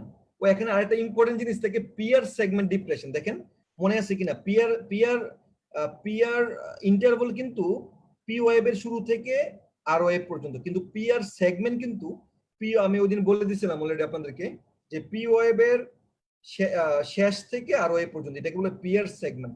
পেরিকার্ডিসে একটা পিয়ার সেগমেন্ট ডিপ্রেশন হয়, এই জিনিসটা কিন্তু একটা ডায়াগনস্টিক ক্রাইটেরিয়া পেরিকার্ডিসে, পিয়ার সেগমেন্ট ডিপ্রেশন হয়। এবং নচিংটা সবসময় পাওয়া যায় না, এখানে নচিং দেখা যাচ্ছে। তার মানে আপনাদের মেইন কথা হলো একটা ডিফিউজ এসটি এলিভেশন থাকবে, কনকেভিটি আপওয়ার্ড থাকবে, আর পিয়ার সেগমেন্ট ডিপ্রেশন থাকবে। এই 2-3টা কথা বলতে পারলেই হয়েছে যে পেরিকার্ডিসের 3টে ক্রাইটেরিয়া, একটা diffuse ST elevation, concavity upwards আর পিয়ার সেগমেন্ট ডিপ্রেশন। দেখেন আমি আবারও দেখাচ্ছি একটা ইসিজিতে, দেখেন এসটি এলিভেশনটা হচ্ছে এবং পিয়ার সেগমেন্ট ডিপ্রেশন হচ্ছে। পিয়ার সেগমেন্ট, এটা কিন্তু পিয়ার ইন্টারভাল না, আবারও বলছি পিয়ার সেগমেন্ট ডিপ্রেশন। অনেকগুলো স্টেজ আছে, স্টেজ 1, 2, 3, 4, জাস্ট একটু দেখানোর জন্য। এটা আসলে স্টেজগুলো কার্ডিওলজির যারা তাদের হয়তো লাগবে, বাট যারা এফসিপিএস মেডিসিন দেবেন, এমআরসিপি, তাদের আসলে লাগবে না স্টেজগুলো, জাস্ট জেনে রাখার জন্য। স্টেজ 1 এ কি হয়, এসটি এলিভেশন হয়, পিয়ার সেগমেন্ট ডিপ্রেশন হয়। স্টেজ 2 তে কি হয়, স্টেজ 2 তে এসটি সেগমেন্টটা নরমালাইজ হয়ে যায়, পিয়ার সেগমেন্টও নরমালাইজ হয়ে যায়, কিন্তু টিটা ফ্ল্যাট হয়ে যায়, ফ্ল্যাট টি থাকে, মানে টিটা ফ্ল্যাট হয়ে যায়। স্টেজ 3 তে কি থাকে, স্টেজ 3 তে সব নরমাল, বা টি ওয়েভটা ইনভার্সন হয়ে যায়। জাস্ট একটু জেনে রাখা যে 4টে স্টেজ আছে। স্টেজ 4 এ সবকিছু নরমাল হয়ে যায়, জাস্ট এটা মনে না রাখলেও খুব সমস্যা নাই আপনাদের। আমরা এখন আসবো এসটি এলিভেশন থাকে, কিন্তু এমআই এবং পেরিকার্ডিসের পার্থক্যগুলো কি? দেখেন মরফোলজি, কনভেক্সিটি আপওয়ার্ডস, আর পেরিকার্ডিস কনকেভিটি আপওয়ার্ডস। এমআই এর ক্ষেত্রে অনেক সময় এসটি এলিভেশন 5 মিলিমিটারের বেশি হয়, পেরিকার্ডিসের ক্ষেত্রে এত বেশি হয় না, সাধারণত 5 মিলিমিটারের কম হয়, রেয়ারলি 5 মিলিমিটার বেশি হয়। এমআই তে একটা অ্যানাটমিক্যাল গ্রুপে থাকবে এসটি এলিভেশনটা, কিন্তু পেরিকার্ডিসে জেনারেলাইজ থাকবে। এমআই তে রেসিপ্রোকাল চেঞ্জ থাকে, কিন্তু পেরিকার্ডিসে রেসিপ্রোকাল চেঞ্জ থাকে না। এমআই তে এসটিটি চেঞ্জ থাকে, কিন্তু পেরিকার্ডিসে অন্যান্য ক্ষেত্রে এসটিটি চেঞ্জ থাকে না, কনকমিটেন্ট। হাইপার ইকুইটি থাকে থাকে না। কিউএফ থাকে এমআই তে, পেরিকার্ডিসে কিউএফ থাকে না। পিয়ার সেগমেন্ট ডিপ্রেশন, এমআই তে কোনো পিয়ার সেগমেন্ট ডিপ্রেশন থাকবে না, পেরিকার্ডিসে পিয়ার সেগমেন্ট ডিপ্রেশন থাকবে। তাহলে এই কথাগুলো আপনারা যদি একটু মনে রাখেন, তাহলে আপনারা এমআই এবং পেরিকার্ডিসের পার্থক্যগুলো আপনারা ইজিলি বুঝতে পারবেন ইনশাআল্লাহ। এখন আমরা চলে যাব, দেখেন একটা পেরিকার্ডিসের criteria, wide spread ST depression দেখেন, এসটি এলিভেশন দেখেন B4 সবগুলো, B3 B4 B6 পর্যন্ত, আবার দেখেন 1 ABL, আবার কি লিড 2 সবগুলোতে যখন থাকবে, এবং পিয়ার সেগমেন্ট দেখেন, পিয়ার সেগমেন্ট ডিপ্রেশন যদিও দেখেন পিয়ার সেগমেন্ট একদম নিচে নেমে গেছে আইসোলেটেড লাইন থেকে। সুতরাং this is a case of pericarditis. এখন আমরা আরেকটা সিনারিও দেখব, একটু খেয়াল করে দেখেন সিনারিওটা কি। A 45 years male comes to the hospital with complaints of uncontrolled hypertension. তার 3 বছর ধরে হাইপারটেনশন আছে, তার অকেশনাল পালপিটেশন হয়, বিপি তার আছে 170/100, তার মানে একটা হাইপারটেনসিভ পেশেন্ট। তার প্রিকোডিয়াল এক্সামিনেশন করতে গিয়ে একটা এপিক্যাল ইম্পালস উইথ হিভিং কোয়ালিটি, মানে প্রেসার ওভারলোডের একটা হিস্ট্রি আছে। তার মানে সরাসরি কথা হলো তার একটা হাইপারটেনশন আছে, তার একটা ইসিজি ফাইন্ডিং আমরা হয়তো দেখাবো। দেখেন একটা পেশেন্টের হাইপারটেনশন, এটা কিন্তু আন্ডার গ্রাজুয়েট লেভেলের জন্য ইম্পর্টেন্ট। যারা এমবিবিএস স্টুডেন্ট আছেন আপনারা, আপনাদের ফাইনাল প্রফিটা থাকবে, কিন্তু থাকবে। সুতরাং আর পোস্ট গ্রাজুয়েশন লেভেলে অবশ্যই থাকবে, ফেজ এতে বিভিন্ন পরীক্ষাতে অবশ্যই থাকবে হাইপারটেনসিভ চেঞ্জেস। দেখেন এখানে জাস্ট আমরা একটু পরে ক্রাইটেরিয়া এগুলো পড়বো। এখানে জাস্ট আমি একটু দেখানোর জন্য দেখাচ্ছি যে হাইপারটেনসিভ চেঞ্জেসটা কি হয়। দেখেন B5 B6 এ আপনি দেখেন অনেক টল আর, দেখেন এস এর মধ্যে ভিতরে ঢুকে গেছে টল আর, অনেক টল, অনেক লম্বা আর, এবং 1 AVL এ অনেক ডিপ এস। এই দুইটা জিনিস এখানে আমরা কি কি পাই, আমাদের রেসিডুয়াল নলেজ থেকে কি পাই দেখেন, একটু খেয়াল করে দেখেন। আমি ক্রাইটেরিয়াতে যাচ্ছি না, ক্রাইটেরিয়াতে একটু পরে আসবো, বাট আমাদের রেসিডুয়াল নলেজ অনুযায়ী দুইটা প্রথম ক্লাস অনুযায়ী দেখেন B5 B6 এ টল আর, B1 B2 তে ডিপ এস, এখানে লেফট এক্সিস ডেভিয়েশন আছে। দেখেন 1 ABL যদি ABF দেখি লেফট এক্সিস ডেভিয়েশন, দেখেন B5 B6 1 ABL এ দেখেন এখানে টি ওয়েভ এসটি ডিপ্রেশন বা টি ওয়েভ ইনভার্সন আছে, অনেকটা টিক চিহ্ন সাইন, মনে আছে কিনা আপনাদের, আমি বারবার বলতেছিলাম টিক চিহ্ন সাইন, অ্যাসিমেট্রিক্যাল। সুতরাং আমরা তিনটা ক্রাইটেরিয়া এখানে পেয়েছি, তার মানে কি এটা এই ক্রাইটেরিয়া গুলো লেফট ভেন্ট্রিকুলার হাইপারট্রফির ক্রাইটেরিয়া। আমি জাস্ট ক্রাইটেরিয়া গুলো আসছি, আবার দেখাবো আপনাদেরকে। এটা দেখেন লেফট ভেন্ট্রিকুলার হাইপারট্রফি কি, দেখেন এখানে একটা নরমাল ইসিজি, এখানে কিন্তু আমরা মনে আছে কিনা আপনাদেরকে আমি একটা স্লাইড দেখিয়েছিলাম যে আর ওয়েভের অ্যামপ্লিটিউড গুলো কত কত হতে পারে। আর ওয়েভের অ্যামপ্লিটিউড আমি দেখাইছিলাম যে B6 এর আর এবং B1 এর এস, এই দুইটা মিলিয়ে লেস দেন 35 হবে, লেস দেন 35। দেখেন এখানে কত লম্বা আর হয়ে গেছে, তার মানে কি এটা লেফট ভেন্ট্রিকুলার হাইপারট্রফি। জাস্ট এখানে আবার দেখাচ্ছি যে V6 এর আর এবং B1 এর এস দুইটা মিলিয়ে টল, মানে দুইটাই টল, এখানে দুইটা মিলে যদি মোর দেন 35 হয় তার মানে একটা লেফট ভেন্ট্রিকুলার হাইপারট্রফি ক্রাইটেরিয়া। আমি ক্রাইটেরিয়া গুলো দেখাচ্ছি আপনাদেরকে। দেখেন অনেকগুলো লেফট ভেন্ট্রিকুলার হাইপারট্রফি ডায়াগনোসিস করার জন্য আমাদের অনেকগুলো ক্রাইটেরিয়া থাকে, তার মধ্যে আপনার আমাদের সবগুলো লাগবে না, জাস্ট নামগুলো দেখানোর জন্য। এটা গাভনার ক্রাইটেরিয়া, সকলো লায়ন, লিওন বা লায়ন যেটা একটা বলতে পারেন আপনার, সকলো lion criteria, Seagull criteria, Murphy criteria, colonel criteria. কিন্তু আমাদের ওয়াইড স্প্রেড ক্রাইটেরিয়া যেটা আমরা ওয়াইডলি অ্যাকসেপ্টেড, এটা হলো সকলো lion criteria. So according to সকলো লায়ন ক্রাইটেরিয়া আমাদের ডায়াগনস্টিক ক্রাইটেরিয়া হলো S in V1 plus R in B5 অথবা B6 মোর দেন 35 মিলিমিটার, মানে 35টা স্মল স্কোয়ার 35 মিলিমিটার। হ্যাঁ, যদি বেশি হয় তাহলে আমাদের একটা LVH এর ক্রাইটেরিয়া ফিল আপ করে। কেন সকলো লায়ন ক্রাইটেরিয়া ওয়াইড স্প্রেড? কারণ তার সেন্সিটিভিটি এবং স্পেসিফিসিটি দুইটাই বেশি, এর জন্য আমরা সকলো লায়ন ক্রাইটেরিয়াটা আমরা একটু বেশি গুরুত্ব দেই। এখানে দুইটা ক্রাইটেরিয়া সম্বন্ধে বলা হয়েছে, এটা হলো সকলো লায়ন ক্রাইটেরিয়া আর একটা হলো রম হিল্ড এস্টেস ক্রাইটেরিয়া।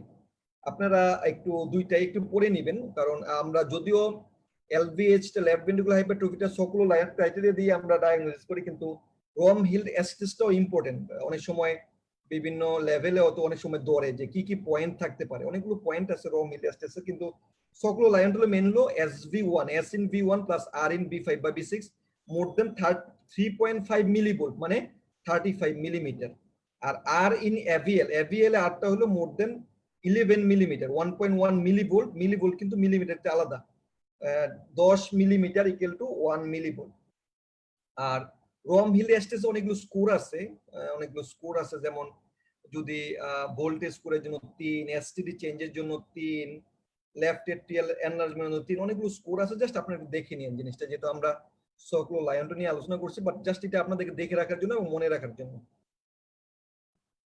আমরা সকল লাইন যে ক্রাইটেরিয়াটা আছে, ক্রাইটেরিয়া অনুযায়ী আমরা একটু আগে বলেছি অলরেডি যে S in V1 plus R in V5 বা V6 more than 35, এটার মধ্যে কিছু ক্রাইটেরিয়া আছে, কিছু ভোল্টেজ ক্রাইটেরিয়া, কিছু নন ভোল্টেজ ক্রাইটেরিয়া। জাস্ট আমি একটু দেখাই দিচ্ছি আপনাদেরকে। দেখেন এখানে হলো যে ভোল্টেজ ক্রাইটেরিয়া জাস্ট দেখাইছি আমরা। দেন লিমলিডে যদি আর যদি FVL এর মধ্যে যদি R মোর দেন 11 মিলিমিটার হয়, এটা একটা ক্রাইটেরিয়া সকল লাইনের।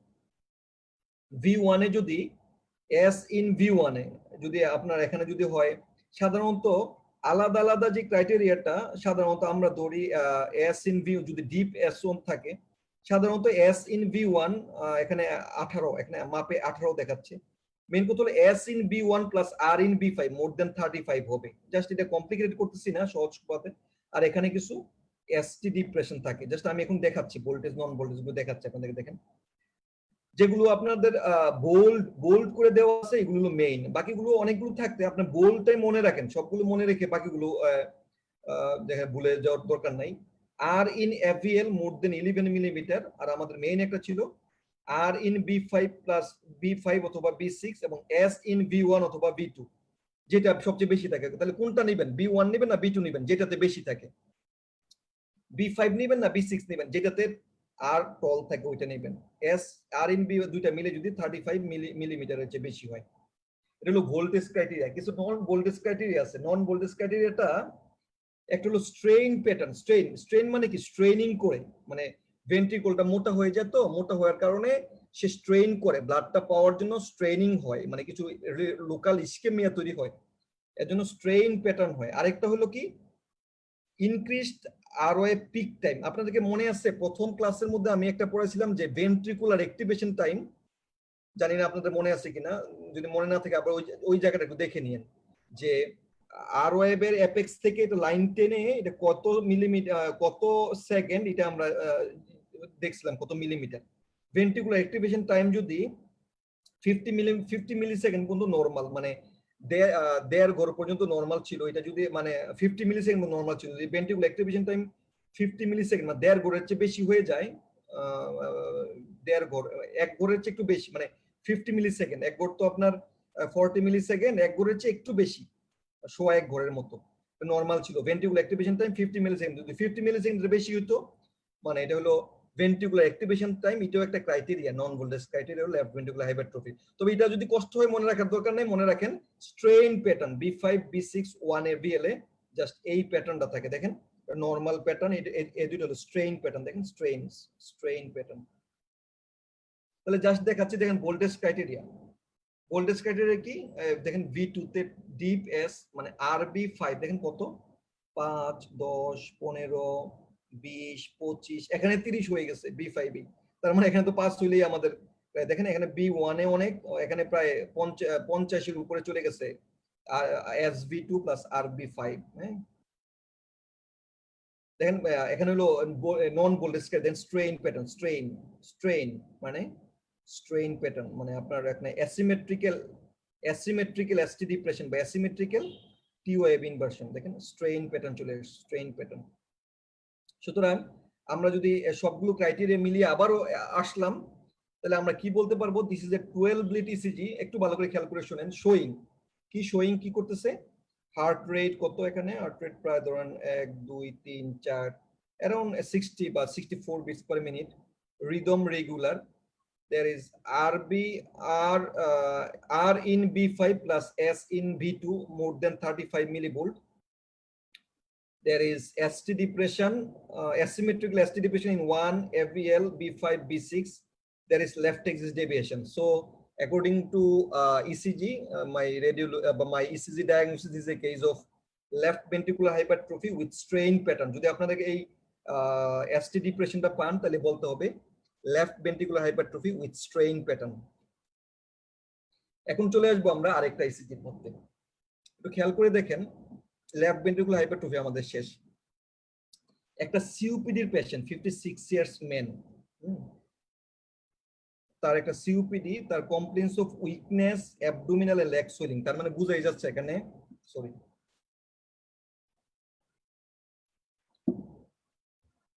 আপনার পেশেন্টের একটা সিওপিডি আছে, তার আপনার লেগ সুইলিং আছে, তার মানে একটা কর্পালমোনালি, তার মানে বোঝা যাচ্ছে এটা রাইট ভেন্ট্রিকুলার হাইপারট্রফি হতে পারে।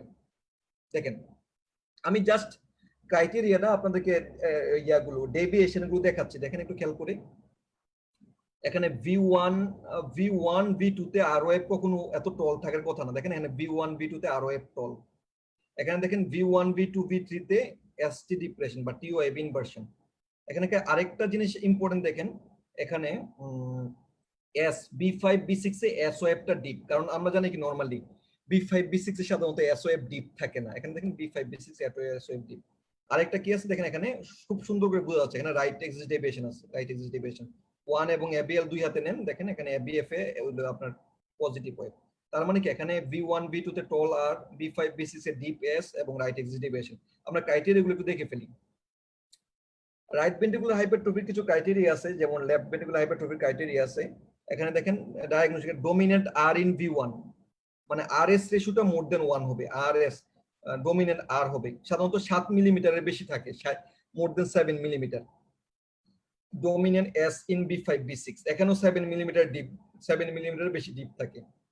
আর রাইট, এখানে লেফট ভেন্ট্রিকুলার হাইপারট্রফি চেয়ে রাইট ভেন্ট্রিকুলার হাইপারট্রফির ক্রাইটেরিয়াগুলো সহজ, মানে dominant R in V1, dominant S in B5 B6 আর রাইট এক্সিস ডেভিয়েশন। এখানেও কয়েকটা আমি আবারও দেখাচ্ছি, দেখেন সবগুলো অনেকগুলো ক্রাইটেরিয়া। দেখেন রাইট এক্সিস ডেভিয়েশন থাকতে পারে, আর এস রেশিও V1 এ বেশি থাকে, ডিপ এস মানে B5 B6 এ এস টা ডিপ থাকে, প্রোলংগেশন অনেক সময় প্রোলং থাকতে পারে ইয়াটা QRS কমপ্লেক্সটা, স্ট্রেইন প্যাটার্ন B1 থেকে B3 তে এসটি ডিপ্রেশন থাকে, লেফট এট্রিয়ামটা রাইট এট্রিয়ামটা বড় থাকে, পি পালমোনালি থাকতে পারে অনেক সময়।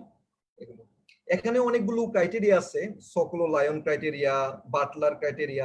যে সকলো লায়নটাই দেখেন যে R in B1, S in B5 B6 more than 11 millimetre. Just একটা মনে রাখেন, এটা মনে রাখলে হবে যে V1 এ R এবং B5 B6 এ S যদি 11 মিলিমিটারের বেশি হয়। এখানে অনেকগুলো টাইপ আছে, জাস্ট আপনারা লেকচারের সময় একটু দেখে নিন ইয়া করে টাইপে, এগুলো কার্ডিওলজির জন্য লাগবে, নরমাল সবার জন্য দরকার নাই। টাইপ এ RBH কিরকম, টাইপ বি, টাইপ সি কিরকম, জাস্ট এটা আমি আর যাচ্ছি না, দেখলে নরমাল ক্রাইটেরিয়া গুলো আমরা ভুলে যাব।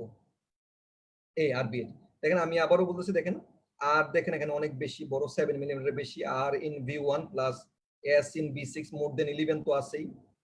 দেখেন রাইট এক্সিস ডেভিয়েশন আছে, আর V1 থেকে V4 পর্যন্ত আপনার ST ডিপ্রেশন বা T ইনভার্সন আছে। সুতরাং এটা বলতে পারি right ventricular hypertrophy with strain pattern, এটাও বলা যায় যদি আপনি বলতে চান, তাহলে এটা রাইট ভেন্ট্রিকুলার হাইপারট্রফির ইসিজি ক্রাইটেরিয়াটা এরকম।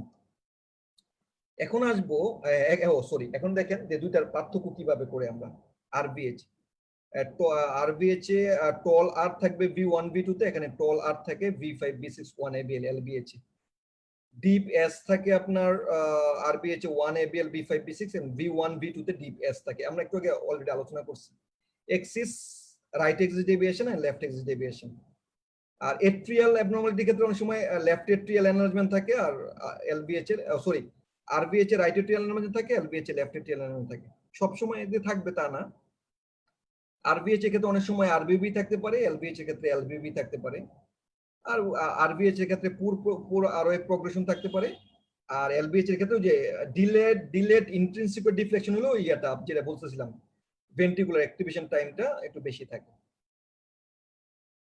এখন আমরা আসবো একটু একটা ইম্পর্টেন্ট জিনিস, যে ইলেকট্রোলাইট ইমব্যালেন্স। জাস্ট আমাদের বেসিক্যালি পরীক্ষার জন্য এবং according to severity of patient একটা ইলেকট্রোলাইট আমাদের বেশি ইম্পর্টেন্ট, সেটা হলো কি পটাশিয়াম ইমব্যালেন্সটা, হাইপারক্যালেমিয়া এবং হাইপোক্যালেমিয়া।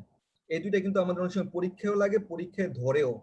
সুতরাং এই দুইটা জিনিস আপনারা একটু ভালো করে খেয়াল করে দেখেন। আমরা প্রায় লেকচারের শেষ পর্যায়ে, আর বেশি কিছু নাই, আমরা দেখেন যে পটাশিয়াম যে হাইপারক্যালেমিয়াতে ইসিজি চেঞ্জগুলো পাই, এগুলো ডিপেন্ড করে যে পটাশিয়াম লেভেলটা ব্লাডের মধ্যে কতটুকু, পটাশিয়াম লেভেলের উপর ডিপেন্ড করে। পটাশিয়াম লেভেলটা বাড়ার সাথে সাথে আমাদের ইসিজি পিকচার চেঞ্জ হয়ে যায়।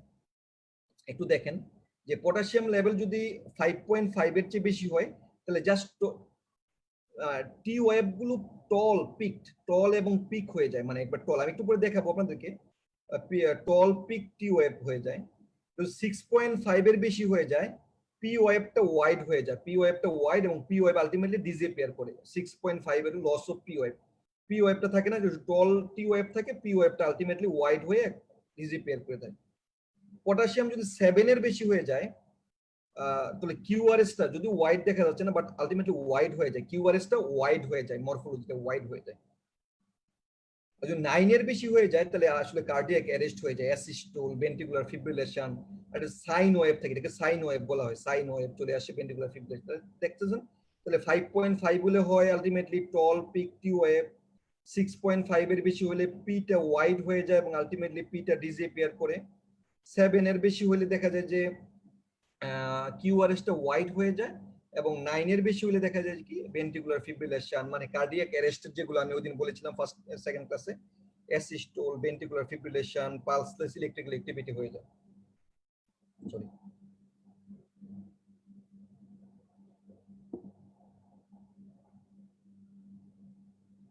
একটা পেশেন্টের যেমন ডায়াবেটিস, হাইপারটেনশন, সিক, তার ফেটিক, মানে একটা হয়তো আছে, ফেটিক আছে, ইউরিন ভলিউম কমে গেছে, তার ইসিজিটা কিরকম দেখেন। এখানে কিন্তু খুব বেশি চেঞ্জ নেই, এখানে মাত্র একটাই চেঞ্জ, যে টল পিক টি ওয়েভ, টল পিক টি ওয়েভ। তারপরে এখানে দেখেন এটা অনেক সময় আপনার ওয়াইড কিউআরএস কমপ্লেক্স হয়ে গেছে, ওয়াইড কিউআরএস, যখন আমাদের এটা 6.5 বা 7 এর বেশি হয়ে যায়, তখন ওয়াইড কিউআরএস কমপ্লেক্স হয়ে যায়, ওয়াইড কিউআরএস।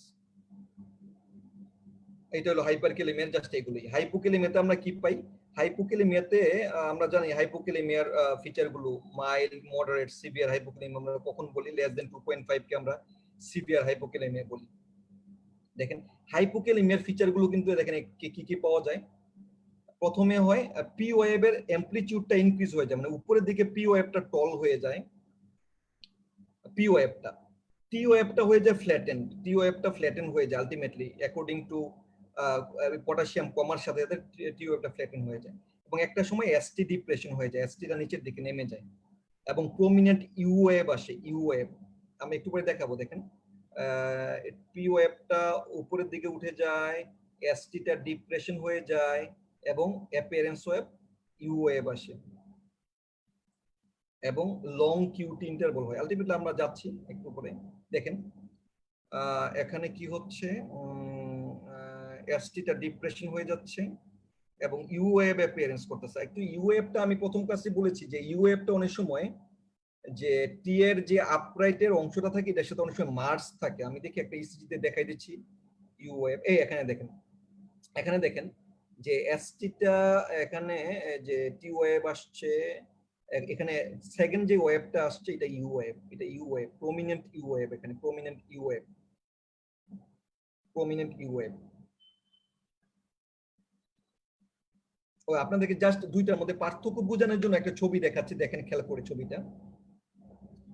নরমাল যখন পটাশিয়াম থাকে এবং যখন হাইপোক্যালেমিয়া হয়ে যায়, হাইপোক্যালেমিয়া দেখেন টি ওয়েভটা, পি ওয়েভটা একটু পিকড হয়, এসটিটা ডিপ্রেশন হয়ে যায় এবং অ্যাপিয়ারেন্স অফ ইউ ওয়েভ হয়। এবং দুইটার পার্থক্য কি? যদি আমরা টি ওয়েভটা দিয়ে দুইটা পার্থক্য বুঝাই, আমরা যদি উপরের দিকে টান দেই এটা হবে হাইপারক্যালেমিয়া, এবং নিচের দিকে আমরা যদি পুশ করি, পুল করলে হবে হাইপারক্যালেমিয়া, এবং পুশ করলে হবে হাইপোক্যালেমিয়া। এই দুইটা জাস্ট একটা এক্সাম্পল দেওয়ার জন্য জাস্ট বললাম। উপরের দিকে টান দিলে হবে হাইপারক্যালেমিয়া, নিচের দিকে পুশ করলে হবে hypokalaemia, pull and push. Calcium level, calcium লেভেলের জন্য কি হয়? আমরা ক্যালসিয়াম নরমাল থাকে 8.5 থেকে 10.4, হাইপোক্যালসিমিয়া হয় লেস দেন 7.6। সহজ কথা, হাইপোক্যালসিমিয়াতে আমরা কিউটি প্রলংশন পাই, আমরা কিউটি নিয়ে অনেক আলোচনা করেছিলাম প্রথম ক্লাসে, আমি আর ওইদিকে যাচ্ছি না। আমরা হাইপোক্যালসিমিয়াতে পাই ক্যালসিয়াম লেভেল কম হলে পাই লং কিউটি ইন্টারভাল, আর ক্যালসিয়াম লেভেল যদি বেড়ে যায়, আমরা নর্মাল কিউটি দেখাচ্ছি অলরেডি, নর্মাল কিউটি থাকে, ওই দিন আমরা অলরেডি ডিসকাস করেছি যে 11 করে বেশি থাকে। যখন শর্ট হয় কখন? যখন লেস দেন 350 350 মিলি সেকেন্ডের চেয়ে কম হয়। আর আমাদের এখানে জাস্ট দেখাচ্ছি, হাইপার ক্যালসিমিয়াতে হয় কিউটি ইন্টারভাল কম হয়, কিউটি ইন্টারভাল কমে যায়, এবং হাইপোক্যালসিমিয়াতে কিউটি ইন্টারভাল বেড়ে যায়। প্রলং কিউটি ইন্টারভাল হয়, হাইপার ক্যালসিমিয়াতে শর্ট কিউটি ইন্টারভাল হয়। এবং এখানে জাস্ট কিছু হাইপোক্যালেমিয়া, হাইপোম্যাগনেসিয়ামিয়া, হাইপারক্যালসিমিয়া, হাইপোক্যালসিমিয়া জাস্ট একটা সামারি দেখানো হয়েছে। জাস্ট এগুলো আপনারা সবাই জানেন, একটু নিজেরা দেখে নেবেন জাস্ট কি হয়। ম্যাগনেসিয়ামে অনেকটা পটাশিয়ামের মতো চেঞ্জ হয়, আর হাইপো তো আমি অলরেডি বলে দিয়েছি। আর হাইপোক্যালসিমিয়াতে হয় লং কিউটি ইন্টারভাল, হাইপারক্যালসিমিয়াতে হয় শর্ট কিউটি ইন্টারভাল। ঠিক, আমাদের আজকে মূলত এই জিনিসগুলি ছিল, একটা এমআই, পেরিকার্ডিটিস, লেফট ভেন্ট্রিকুলার হাইপারট্রফি, এবং একটু ইলেকট্রোলাইট সম্বন্ধে একটু আলোচনা করেছি। এখন আপনাদের যদি কোনো কোশ্চেন থাকে, একটু যে হোস্ট যিনি আছেন, আমি ইয়া করছি সবাই একটু এখন মিউট আনমিউট করে দেন একটু। স্যার, আমি সবাইকে আনমিউট করার সুযোগ দিয়েছি, সবাই আনমিউট করতে পারবে। তো আপনারা যদি কারো কোশ্চেন থাকে, আপনারা কাইন্ডলি সবাই আনমিউট করে কোশ্চেন করুন স্যার। Thank you. স্যার আসসালামু আলাইকুম, একটা কোশ্চেন ছিল স্যার। জি বলেন। স্যার কোশ্চেন ছিল পোস্টেরিয়র ইসিজিতে আমরা যে পোস্টেরিয়র লিড গুলো বসাবো B7 থেকে B9, যেটা আমরা বলছিলাম একটা পোস্টেরিয়র স্ক্যাপুলার লাইনে আর একটা পোস্টেরিয়র এক্সিলারি লাইনে, ওটা স্পেসটা কি 6 স্পেসেই থাকবে? এটা না, fifth intercostal space, fifth intercostal space. Thank you sir. আর কোনো কোশ্চেন? স্যার আসসালামু আলাইকুম। ওয়ালাইকুম সালাম। স্যার, এখানে আমার প্রশ্ন হচ্ছে পোস্টেরিয়র ইসিজির ক্ষেত্রে যে আমরা বললাম যে V7, 8, 9 তিনটা লিড আমরা কনফার্ম করার জন্য বসাবো, এটা কি আলাদা কোনো লিড, নাকি আমরা V1 থেকে 6 কি এই নামে বসাচ্ছি? ও না, ওইটা আলাদা লিড তো 6টা থাকে, তো ওইখান থেকে B1 2 3 বা নিয়ে, অথবা ওইগুলো নিয়ে ওইখান থেকে তিনটা, যে কোনো ধরুন V1 B2 B3 তিনটা লিড নিয়ে পোস্টেরিয়র আমরা বসাই দিই, জাস্ট পোস্টেরিয়র ইয়াটা চেঞ্জটা দেখার জন্য। স্যার, আরেকটা প্রশ্ন হচ্ছে স্যার, রিসিপ্রোকাল লিড মনে রাখার কোনো সহজ নিয়ম আছে? যেমন স্যার সহজ নিয়ম এটা, হ্যাঁ সহজ নিয়ম আমি জি, বলে দিচ্ছি। হ্যাঁ শুনেন, ল্যাটারালের ক্ষেত্রে ইনফিরিয়র, সাধারণত অ্যান্টেরিয়রের ক্ষেত্রে রেসিপ্রোকাল চেঞ্জ অনেক সময় পাওয়া যায় না, এবং ম্যাক্সিমামের ক্ষেত্রে ল্যাটারালের ক্ষেত্রে 1 FVL B5 B6 এ যদি চেঞ্জ থাকে, তাহলে 2-3 ABF, 2-3 ABF এ থাকলে 1 AVL এ সাধারণত আসে। জি আসসালামু আলাইকুম স্যার। ওয়ালাইকুম সালাম। স্যার, V1 থেকে 6 এবং 1 AVL হ্যাঁ, এই আটটি যদি এলিভেশন থাকে স্যার, তাহলে আমি কি বলবো, এক্সটেন্সিভ অ্যান্টেরিয়র এমআই না এক্সটেন্সিভ অ্যান্টেরোলেটারাল এমআই না অ্যান্টেরোলেটারাল এমআই? আসলে স্যার এটা আপনি অ্যান্টেরিয়র ল্যাটারাল বলতে পারেন, অথবা এক্সটেন্সিভ অ্যান্টেরিয়র বলতে পারেন, দুইটাই রাইট। Thank you sir. আমি কিছু কোশ্চেন পেয়েছি, আপনাদের কোশ্চেন না থাকলে আমি একটু কোশ্চেনগুলো বলবো নাকি? যে গ্রুপে কয়েকজন কোশ্চেন দিয়েছেন, আমি একটা বলি তাহলে, হ্যাঁ, তারপর আপনাদের আর কোশ্চেন থাকলে আমাকে বলতে পারেন। জি স্যার, আরেকটা প্রশ্ন ছিল বলেন। হ্যাঁ হ্যাঁ। স্যার, এলভিএইচ অথবা আরভিএইচ স্ট্রেন প্যাটার্ন, স্যার এই ক্ষেত্রে আমরা এসটি সেগমেন্টের যে অ্যাসিমেট্রিক্যাল ডিপ্রেশন, এটা কোন কোন লিডে দেখব? যে কোনো লিডেই থাকতে পারে নাকি শুধু চেস্ট লিডে দেখব? এলভিএইচ এর ক্ষেত্রে দেখবো B5 B6 1 AVL, আর আরভিএইচ এর ক্ষেত্রে দেখবো V1 থেকে V3। জি স্যার, ধন্যবাদ স্যার। আমি কিছু কোশ্চেন পেয়েছি, জাস্ট একটু বলে যাচ্ছি। একজন লিখেছেন, হ্যালো, আসসালামু আলাইকুম। ওয়ালাইকুম সালাম। হ্যাঁ বলেন। হ্যাঁ, সাধারণত জানতাম আর মাথা পেয়ে থাকি যে ইনফেরিয়র এমআই তে ব্রেডিকার্ডিয়া আর ইন্টেরিয়র এমআই হলে টিকিকার্ডিয়া, এটা কি কতটুকু ঠিক? ধন্যবাদ। এটা আসলে ক্লিনিক্যালি তো, কারণ কি আপনারা সবাই জানেন যে আমাদের এসি নোটকে সাপ্লাই দেয় রাইট করোনারি আর্টারি, এবং অ্যাবি নোটকেও সাপ্লাই দেয় ম্যাক্সিমাম ক্ষেত্রে রাইট করোনারি আর্টারি।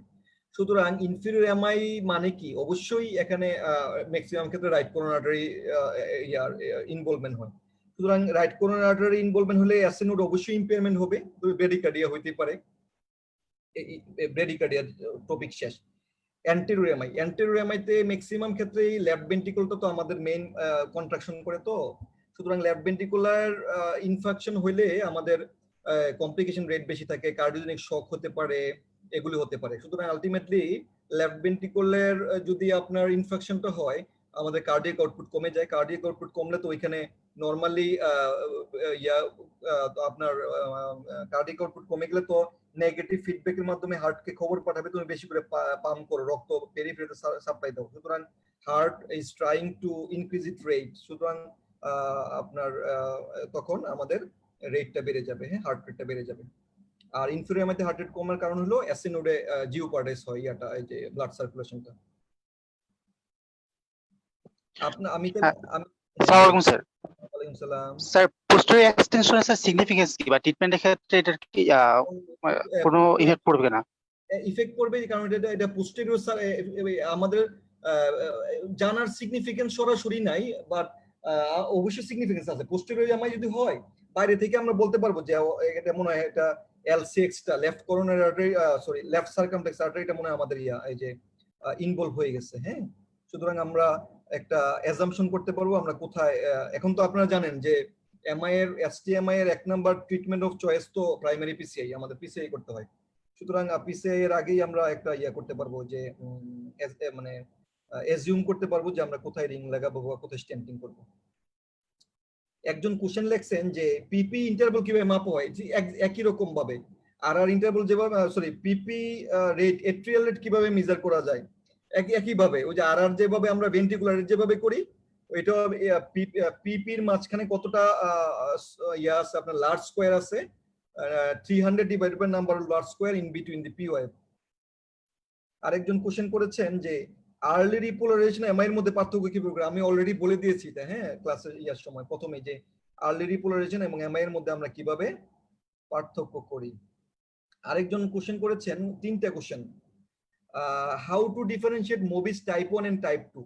সহজ কথা, আমি এটা বলে দিয়েছি অলরেডি গত ক্লাসে, যে মোবিস টাইপ 1 হলো আপনার progressive lengthening of the PR interval, হঠাৎ করে একটা ড্রপ হবে, কিউআরএস কমপ্লেক্স ড্রপ হবে, প্রোগ্রেসিভ লেংথেনিং হবে, মানে পিআর ইন্টারভালটা বাড়তে থাকবে, হঠাৎ করে একটা ড্রপ হবে আর ওয়েভ। আর মোবিস টাইপ 2 তে পিআর ইন্টারভাল অলওয়েজ ফিক্সড, এখানে মাঝে মাঝে পি ওয়েভ গুলো নন কন্ডাক্ট, মানে পি ওয়েভ গুলো আর ওয়েভ উৎপন্ন করবে না, অথবা একটার পর পর হতে পারে, দুইটার পর পর হতে পারে, তিনটার পর পর হতে পারে। সুতরাং PR interval is fixed in type 2, আর টাইপ 1 এ পিআর ইন্টারভালটা ফিক্সড না, আস্তে আস্তে বাড়তে থাকে।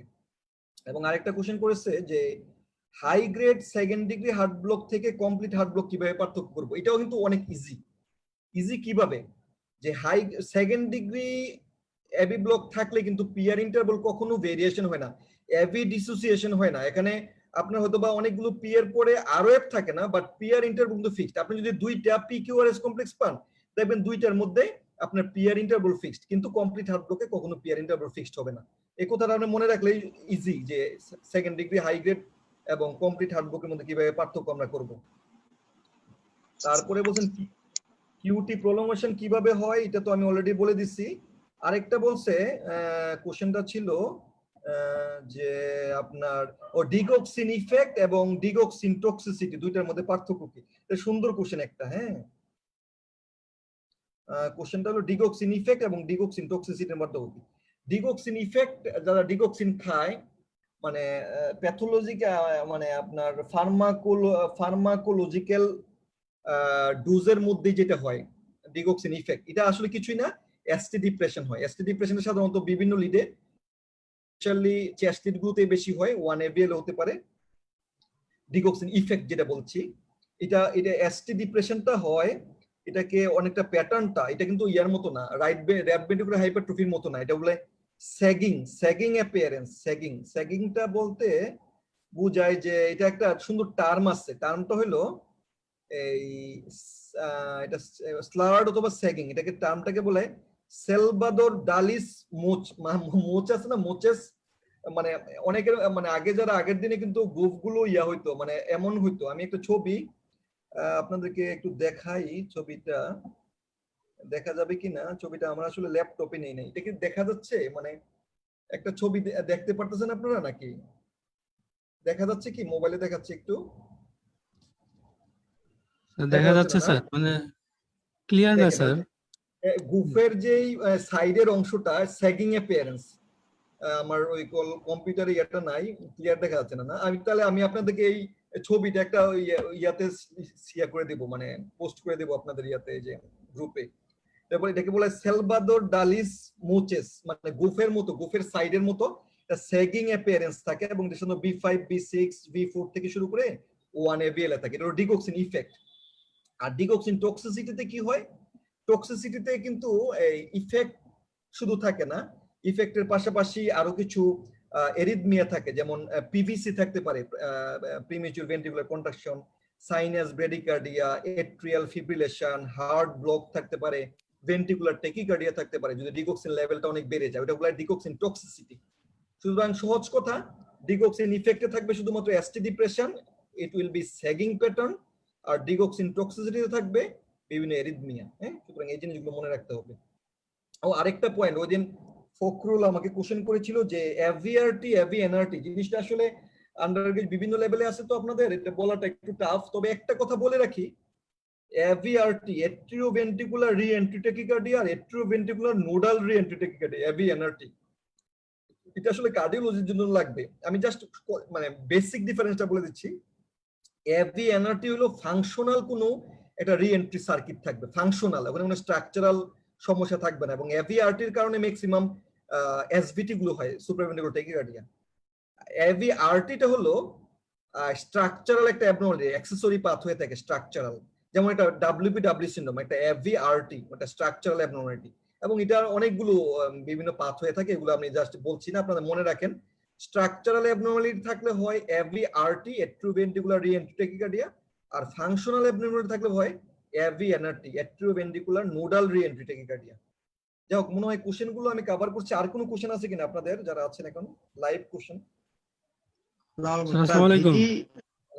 ভিটি উইথ এসভিটি এভারেন্ট, এই দুটো পার্থক্য কি? কোনটা কোনটা? এসভিটি উইথ এভারেন্ট আর ভিটি, এই দুটো স্যার একই রকম। এসভিটি উইথ অ্যাভারেন্ট কন্ডাকশন যদি থাকে, সাধারণত অনেক সময় ইয়াগুলো রেট গুলো একটু হয়, ইরেগুলার হয়। হ্যাঁ, রেট গুলো একটু ইরেগুলার হয়, এবং এখানে অনেকগুলো আছে, অ্যান্টিড্রোমিক, অর্থোড্রোমিক, এগুলো আমি যাচ্ছি না। যদি অ্যাভারেন্ট কন্ডাকশন থাকে পেশেন্টের, সরি এসভিটি উইথ অ্যাভারেন্ট কন্ডাকশন থাকে, ধরেন সাপোজ এখানে অনেক সময় পি ওয়েভের ফিচার দিয়ে আসে, যে অনেক সময় মানে সুপ্রাভেন্ট্রিকুলার ট্যাকিকার্ডিয়া ম্যাক্সিমাম ক্ষেত্রে তো আপনার এই আপনার কি হয়, ইয়াগুলো এই যে খুব ন্যারো কিউআরএস কমপ্লেক্স থাকে, এবং পিআর ইন্টারভাল ন্যারো থাকে, তো অনেক সময় সরাসরি পাওয়া যায় না, যে ইয়াতে যে আপনার ইসিজি তে সরাসরি ইয়া করা, পার্থক্য করা, it is very much tough. Ultimately যে সমস্ত পেশেন্টের রিকারেন্ট এসবিটি হয় এবং কোনো অ্যাভারেন্ট কন্ডাকশন পাথওয়ে আছে কিনা, আমরা কনফার্মেশনের মেইন উপায় হলো ইলেকট্রোফিজিওলজিক্যাল স্টাডি করা। আর কোনো কোশ্চেন আছে? স্যার আসসালামু আলাইকুম।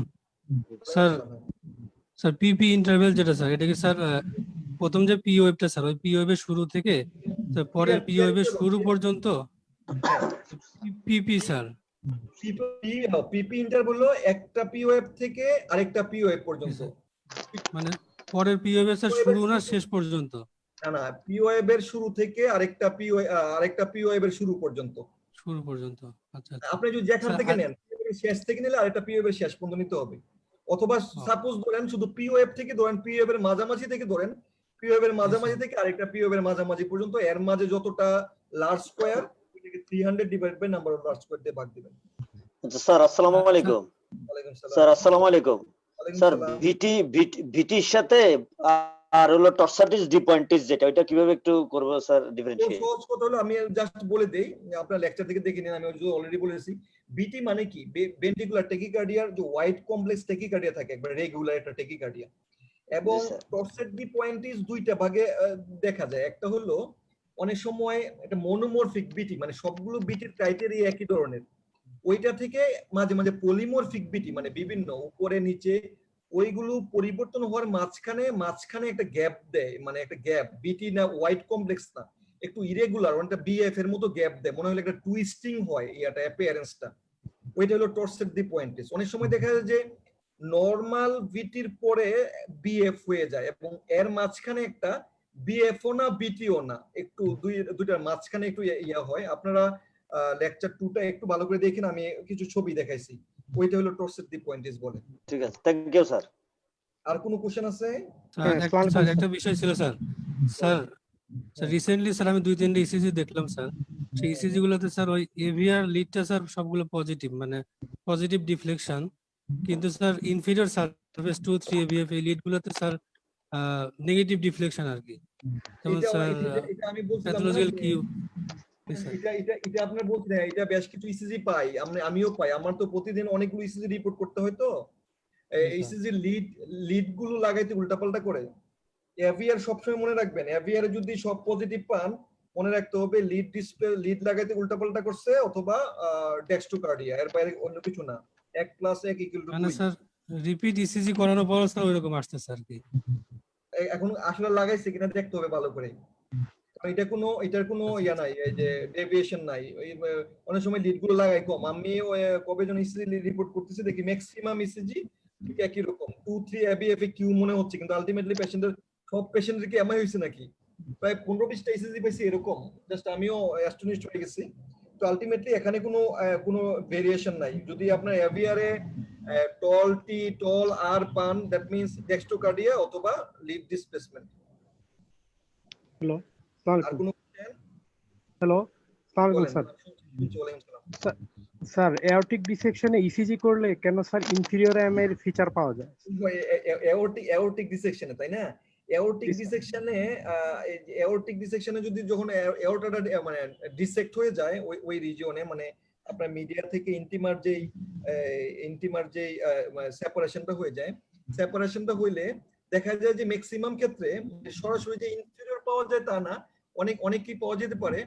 দেখা যায় যে আমরা মেন করতে এওরটিক রাইট সাইনাস এবং লেফট সাইনাস থেকে আমাদের দুইটা ইয়া হয়, এই যে আপনার এই যে করোনারি আর্টারি অরিজিন হয়। হ্যাঁ, দেখা যায় যে এই স্ট্রেসটা রাইট করোনারি আর্টারির মধ্যে, রাইট করোনারি আর্টারির পাশে ম্যাক্সিমাম পাওয়া যায়, এবং এগুলো নিয়ে অনেকগুলো ইয়া আছে, যে আপনার কি বলা যায় এটাকে, আপনার আর্টিকেল আছে যে এওরটিক ডিসেকশনে কোন ধরনের কোন ইয়া পায়, ম্যাক্সিমাম কোনটা পায়, এবং দেখা যায় যে ম্যাক্সিমামই পায় ইনফিরিয়র লিডগুলো 2-3 এপিএফ এ ম্যাক্সিমাম ইয়া পায়, এই যে আপনার চেঞ্জ গুলো পায়। কারণ কি, এটা হলো একটা কারণ। আরেকটা কারণ হলো রাইট সাইডের যে লিড, ইনফিরিয়র লিড গুলোতে যে রাইট করোনারি সাইনাসের যে পজিশনটা, ওই পজিশনটা লেফট সাইনাসের চেয়ে একটু ডিফারেন্ট, এবং ওই দিকেই ম্যাক্সিমাম এটা পাওয়া যায়, চেঞ্জ গুলো পাওয়া যায়।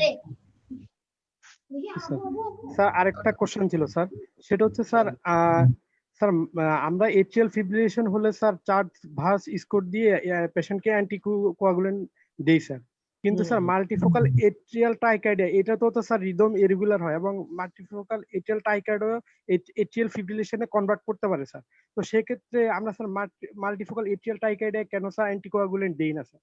হ্যাঁ শুনেন, মাল্টিফোকাল এট্রিয়াল ট্যাকিকার্ডিয়া রিদম গুলো ইরেগুলার হয় ঠিক, কিন্তু এখানে ইফেক্টিভ কন্ট্রাকশন হয়, মনে রাখবেন, এখানে ইফেক্টিভ কন্ট্রাকশন হয়। এট্রিয়াল ফিব্রিলেশনে ইফেক্টিভ কন্ট্রাকশন হয় না। ইফেক্টিভ কন্ট্রাকশন না হওয়ার কারণে লেফট এট্রিয়ামটা একটা কন্টিনিউয়াস ভলিউম ওভারলোডে থাকে। কন্টিনিউয়াস ভলিউম ওভারলোডে থাকার কারণে left atrium is amenable to development of thrombus, এবং this thrombus can dislodge can development of embolism. ওই জিনিসগুলো যেহেতু ওই ইয়াতে মাল্টিফোকাল এট্রিয়াল ট্যাকিকার্ডিয়া অথবা ওয়ান্ডারিং পেসমেকার, ওই জিনিসগুলো হয় না। মূল প্যাথোলজি এটা লেফট এট্রিয়াল এনলার্জমেন্ট হয়। লেফট এট্রিয়াল এনলার্জমেন্টের কারণে এখানে থ্রম্বোএমবোলিজমের চান্স বেশি থাকে, ওইখানে থ্রম্বোএমবোলিজমের চান্স কম থাকে। এজন্য আমরা এখানে এখন চার্জ বাস বলে না, এখন বলে CH2 VH2 বাস করে। হ্যাঁ, ওটা আমরা করে ইয়া দেই, অ্যান্টিকোয়াগুলেন্ট দিই। Thank you